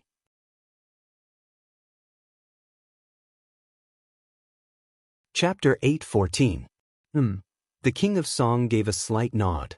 Fomenlinta was the Qixi Protector General, an extremely influential figure in the Tang dynasty. In his early years, the King of Song had interacted with him once. As the most senior great general, he seemed crude, but he was actually extremely shrewd. From Chishi to the capital, Fomenlinta had dispatched this trusted subordinate with extreme caution. He had never taken an ordinary path, twisting and turning, sometimes pausing, sometimes turning back, and sometimes jumping off a completely different path. Tracking him was extremely troublesome. Even when he got close to the capital, this trusted subordinate of Fomenlinta was extremely careful. He did not enter through the normal western gate, but instead took a large detour to the southern gate. The King of Song was not surprised by this spy's behavior. The King of Song could see traces and impressions of the Fomenlinta that he knew. Take out the drawing. Since that child Wang Chong views this matter with such importance and has asked me to personally handle it, there can't be a single mistake. There are many people going in and out of the city gate, and the eagle's birds might not be able to track him. Once his eyes light up, we can't let him sneak into the city. The King of Song sternly said. Yes. The old butler and the black-clothed expert at the King of Song's side replied in unison. The King of Song was an imperial prince of the Tang dynasty, and his legacy had been passed down through several generations. He had an extremely deep foundation, and his estate had many experts, not just the old butler. The black-clothed expert with the icy expression was one of the experts the King of Song had transferred over at the last moment. Time slowly passed, and in the darkening darkness, the casually dressed the King of Song, the old butler, and the others stood on the side of the road, seemingly unremarkable. They didn't move at all, as if they had turned into statues by the roadside. After an unknown period of time, just as the night gradually darkened and the city gates were about to close, the old butler's figure moved. His originally murky eyes suddenly shot out a sharp light like that of a falcon. At almost the same time, the corners of the King of Song's eyes twitched. His body was ramrod straight and motionless, but his gaze was fixed on a Hu merchant with his head lowered and his eyes fixed on his feet. Although this Hu merchant had done his best to conceal himself, he was still very conspicuous in a place like the Southern Gate, which was dominated by Han people. Smart but foolish. The King of Song smiled and strode forward. Suddenly, he went against the flow of people and took the lead. The King of Song stopped right in front of the Hu merchant, blocking his path. Chief Fuli, I've been waiting for you for a long time. These simple words were spoken casually, but in the ears of the Hu merchant, they were like a clap of thunder. His shoulders trembled and he raised his head, his deep blue eyes widening in shock. It's you. Seeing the Hu merchant's reaction, the King of Song didn't even need to look at the drawing to know that this Hu merchant was one of Fomenlinta's trusted aides. Bzz. Chief Fuli sensed an intense danger, and his dantian trembled, exploding with a storm of energy. But before he could attack, a silver-white cloud-embroidered dragon shoe lightly stepped on the ground, sending an inconceivably powerful energy out of the ground. In the blink of an eye, it blasted through the Hu merchant's defenses, traveled through the Yongquan point on the soles of his feet, and rumbled through all the meridians in his body, instantly sealing off all the meridians in his body. King Song's attack had been abnormally fast, and it had been so light and gentle that no one had seen the slightest sign of it. Before the crowd could even react, everything was over, and no one even knew that they had made a move. Your Highness, young Master Chong has sent a drawing. It's definitely him. The old steward's footsteps were silent as he appeared at the King of Song's side like a ghost. He opened his hands and unfurled a thin white drawing. On it was a faint drawing of a Hu, identical to the Hu merchant before him. It's him!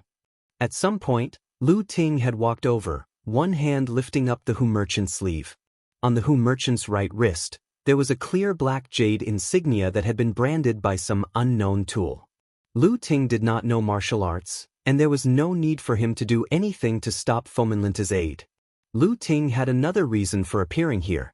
Chief Fuli, why didn't you tell us that you've reached the capital?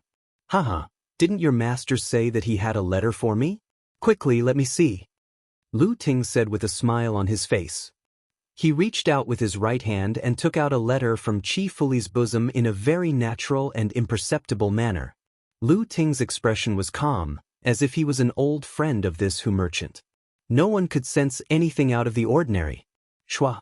Casually tearing open the letter, he took out a white piece of paper, narrowed his eyes, and quickly scanned through its contents. In the next moment, Lu Ting's gaze fell on a large scarlet seal at the bottom right corner of the letter. Your Highness, this truly is the seal of Fomenlinta's Chishi Protectorate Commander's seal. This subordinate has seen the records from the Bureau of Military Personnel, and it is flawless. There is no doubt about it. Lu Ting lowered his head, his voice so low that only the King of Song and the old steward could hear him. Lu Ting's mission in this operation was very simple: to confirm the authenticity of the letter from Fomenlinta on the Hu merchant. Buzz! The King of Song and the old steward grimaced at these words. The King of Song extended his right hand and took the letter from Lu Ting's hand. With just a glance, the King of Song instantly grimaced. Everything Wang Chong had said in the letter had come true. But this was not what the King of Song was concerned about. He was not surprised by Fomenlinta's ambition. When he had first met him many years ago, the King of Song had already predicted that this day would come. What he truly cared about was the name of the Tang dynasty prince that Fomenlinta had mentioned in this letter. Ha!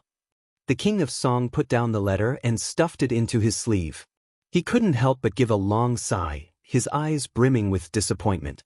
The prince mentioned in Fomenlinta's letter had caused a huge uproar in the capital, and there were many rumors about him. But the King of Song had always believed that as a member of the imperial clan and a descendant of the true dragon, he should at least have a sense of right and wrong. The Tang dynasty was the Tang dynasty of the Han people, and the world belonged to the Han people. Back then, Emperor Taizong had relied on military force to conquer the lands to establish the Tang dynasty of today, not the Hu people who had voluntarily submitted to him. Every matter had its priorities, and the empire also had its masters and subordinates. It was not that the King of Song had any prejudice against the Hu people, but that the Hu people only cared about the survival of the fittest and had no concept of benevolence and righteousness. Only when the empire was in the hands of the Han people and governed the world with benevolence and righteousness could there be such an orderly situation where the Hu and the Han people were in harmony. That prince had the bloodline of the true dragon and had the qualifications and strength to inherit the throne, but he did not even understand this simple principle. Instead, he had colluded with the Hu generals at the border and treated them as outsiders. This was a great taboo for a prince. Even if such a prince ascended to the throne, he would still be a source of disaster for the Tang dynasty in the future. The King of Song had always treated all the princes in the imperial palace equally and did not favor any of them.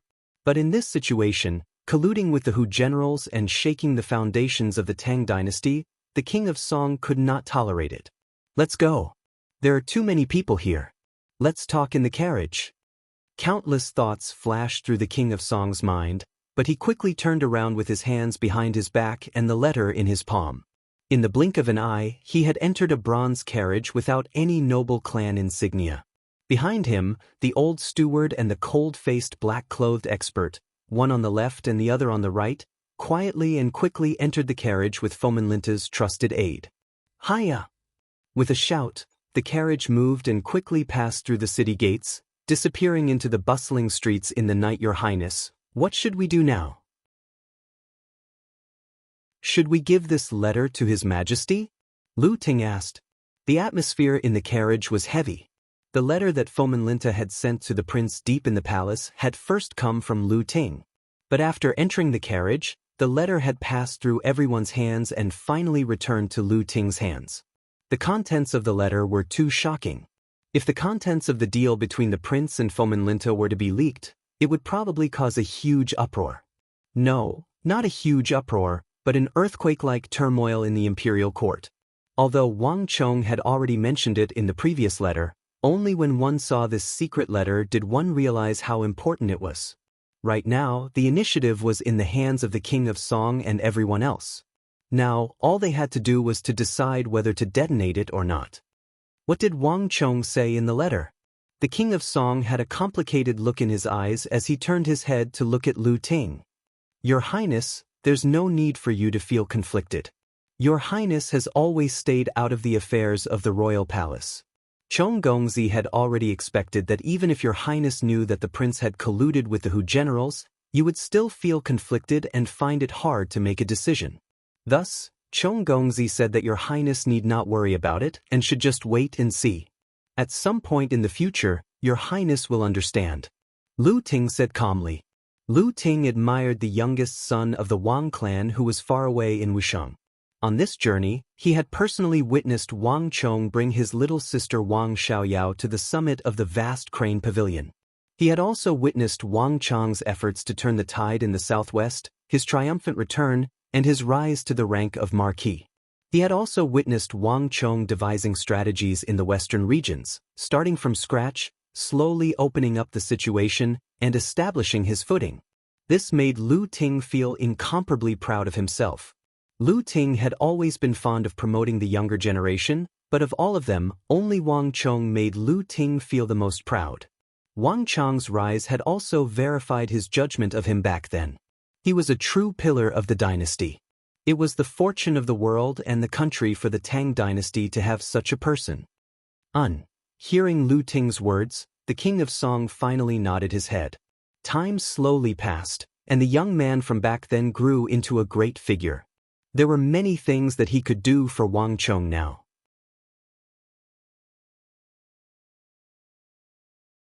Chapter 8:15. Yes, Your Highness. Hearing this, Lu Ting's expression turned solemn, and he respectfully saluted. Lu Ting did not follow the king of Song back to his residence. Midway, he returned to the official residence that the imperial court had arranged for him. After closing the door, the hall was shrouded in darkness, with only a weak light shining through the closed windows. After a few moments of hesitation, Lu Ting finally took out another letter from his bosom. The king of Song's judgment had not been wrong. Wang Chong had not only written to him, but also to Lu Ting. Respectfully from this student, Teacher Lu, to this student, Wang Chong. Upon opening the letter, the familiar, crooked handwriting immediately leapt into view. These words are still as ugly as ever. Looking at this line of words, the tense expression on Lu Ting's face disappeared, and he could not help but chuckle. You've already become the young marquis, and the Son of Heaven has bestowed words upon you. Can't you spend a little more time practicing these words? If word got out, who would believe that this was a letter from a marquis, and one from Duke Jiao, a virtuous and respected descendant of a virtuous minister of the Tang dynasty? Although Lu Ting spoke these words, his heart was filled with warmth. Of all the people that Lu Ting had interacted with, the only person who had been able to maintain a pure and loyal heart, both before and after becoming famous, was Wang Chong. It was said that one's words reflected one's character, and one could see from Wang Chong's words that the current Wang Chong was still the Wang Chong he knew. Lu Ting opened the letter and read through it once more. The contents of Wang Chong's letter were very simple. Other than the matter regarding the king of Song, Wang Chong had also mentioned another matter. He hoped that Lu Ting would use his powerful mimicry skills to copy the Pledge of Allegiance that Fomenlinta had written to the prince, imitate Fomenlinta's Qixi Protector General seal, and then print it with red clay before sending it to the prince. Only this way would he not alert the enemy and arouse the prince's suspicions, making it impossible for him to advance. What Wang Chong wanted was for everything to proceed according to their original trajectory. Whether it was Fomenlinta or the prince, they would still have a close relationship, but the most crucial pledge of allegiance would be left in the hands of him and the king of Song. Fomenlinta, it would have been fine if you had just been Protector General, but you actually wanted to help that prince ascend to the throne and change the regime of the Tang dynasty. In the future, you would be able to dictate everything on your own and do something that has never been done before. His Highness the King of Song cannot tolerate you on this point, and neither can the Tang dynasty. More importantly, you shouldn't have angered that person. Lu Ting shook his head and sighed. He quickly unfolded a piece of paper and placed it on the table. He took a brush from the brush rack and then took Fomenlinta's Pledge of Allegiance from his bosom and placed it on the table to his right. After a few moments of silence, Lu Ting began to write on the bookshelf with a flourish. A few moments later, an identical letter appeared on the table. If not for the fact that the ink on the left side was still wet and the scarlet seal of the Protector General hadn't been added, it would have been impossible to tell the authenticity of these two letters. After hurriedly writing this letter, Lu Ting didn't linger. He took out a hidden drawer from under the table and took out a Protector General's seal that he had prepared beforehand. After the ink on the second letter had dried a little, he pressed it down. This should be about it. Lu Ting sighed in his heart. This Protector General's seal was something he had prepared after receiving Wang Chang's letter. Lu Ting's identity as a university student and his relationship with the King of Song allowed him to enter many places, so he knew the jade seals of the Protector Generals like the back of his hand. The jade seals of the Protector Generals were extremely unique, and it was impossible to imitate them completely. However, it was still possible to imitate them perfectly. At the very least, Lu Ting had seen the jade seals of the Protector Generals before, but that person deep in the palace had never seen them before. Given Lu Ting's abilities, it was easy for him to fool him. At this moment, the door opened and a ray of light shone in. In the light, a huge shadow was cast. The old butler had his hands hidden in his sleeves, and with a leisurely expression, he slowly walked over. Even though he was right in front of him, Lu Ting couldn't hear his footsteps, nor could he sense his aura. It was as if he was a ghost that didn't exist. "How is it? Are you ready?" the old butler asked in a deep and hoarse voice. Lu Ting nodded, as if he wasn't surprised by the old butler's appearance at all. "That's good." The old butler glanced at the letter on the table in front of Lu Ting and nodded. "His Highness is an imperial prince of the Tang dynasty, a member of the royal family. Don't let him know of this matter. This is probably the reason why that child Wang Chong wrote to you. Leave the rest to me. I will think of a way to find a suitable who and hand him over to that prince." Lu Ting nodded with a solemn expression. "The few of us aren't much. What's important is the welfare of the Tang dynasty. As long as it's beneficial to the country and the people, what does it matter even if we are crushed into powder? But as for Chonggong's, if possible, I hope that he won't interfere in this matter. After all, he's still young, and his future is limitless." Forging the seal of the Protector General wasn't a small matter. If it were to be exposed, one's entire clan would be exterminated. This was also the reason why Lu Ting didn't want the King of Song to know of this matter. In Lu Ting's view, the fewer people who knew about this matter, the better. It would be best if even Wang Chong didn't know about it. Actually, there are times when even I don't know what that child is doing. Upon hearing Wang Chong's name, the old butler fell silent. But regardless of what he's doing, there's one thing I can be sure of. He knows what he's doing. Moreover, everything he does is for the benefit of the country and the people. This is also why we and the King of Song are willing to sacrifice our lives to help him. As for what you said, although I don't know why he seems so mature and prudent at only 16 or 17, I feel that he must have already foreseen every possible outcome for himself and has long since cast his own life and death aside. Otherwise, he wouldn't have gone to the southwest alone. These last words caused the two men in the hall to fall silent. Although Wang Chang's journey to the southwest appeared to have been more daunting than dangerous in hindsight. But anyone who had experienced that incident knew that it had been fraught with danger and that death was certain. When Wang Chong had gone to the southwest, many people had already treated him as a dead man. No one understood why Wang Chong, who could have stayed in the capital as the scion of a clan of ministers and generals, had disregarded everything and risked his life to go to the southwest, placing himself in a place of certain death. Even now, the events of that time were still shocking to think about. There seemed to be an enormous and terrifying power hidden in that young body that could make one's soul tremble. It wasn't fear, but deep respect and love. Moreover, it was willing to help him at all costs to do what he wanted to do. Right now, I only hope that I can have a little more time, that I can live a little longer, that I can help that young master as long as possible. Lu Ting said, "My thoughts on this point are the same as yours." The old butler took the letter from the table and quickly left. Around an hour later, a Hu with a similar black jade seal on his right wrist entered the depths of the palace with that letter. "Marquis, Lu Ting has sent a letter. Everything has been arranged according to young master's instructions." Several days later, a black messenger pigeon flew over the lofty mountains and rivers, quickly entering Wushang's city of steel. "Oh, Wang Chang's eyes flashed as he took a small sip and then put down the teacup, a pensive look in his eyes. Give me a reply. I've troubled Lord Lu, but there's no need for him to interfere in the future. With these words, Wang Chong stood up from the table. The capital was moving much faster than he had expected. And if everything went as expected, once Lu Ting did as he had said, the greatly encouraged prince would quickly get carried away and take action. And it wouldn't be long before the Shuiyang Palace incident would also be exposed after that incident. This could be said to be the greatest event of the Tang dynasty after the consort Taijin incident. Is it about Fomin Linta? A voice as pleasant as a silver bell came from the side. Su Yiqin, dressed in snow-white clothes and as beautiful as a fairy, lightly chuckled. Wang Chong smiled and nodded, not hiding anything.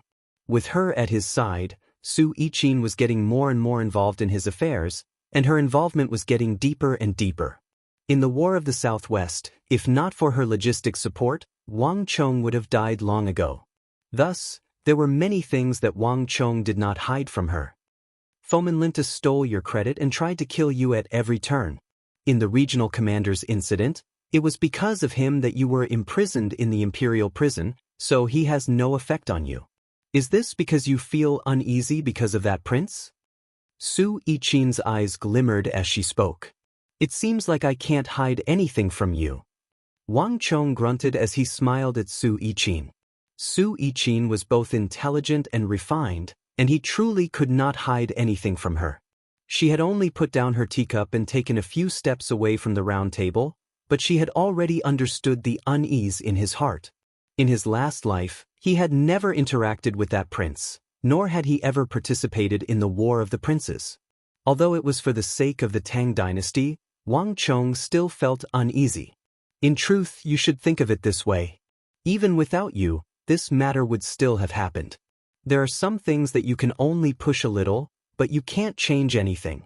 Each person's fate is decided by themselves. If that prince truly has an upright character, just like your grandfather Duke Jiao or the left Guanglu supervising imperial censor Dr. Wei during Emperor Taizong's reign, then no matter what anyone does, they won't be able to harm him. In truth, all of this is his own choice. You're tuning in to the Passion Pages YouTube channel. We're so grateful for your support, and don't forget to subscribe to join us on this incredible journey through captivating stories. Your generosity through donations truly makes a world of difference, as it's the primary source of revenue that allows me to expand and enhance this channel for you. Thank you from the bottom of my heart for being a part of this adventure.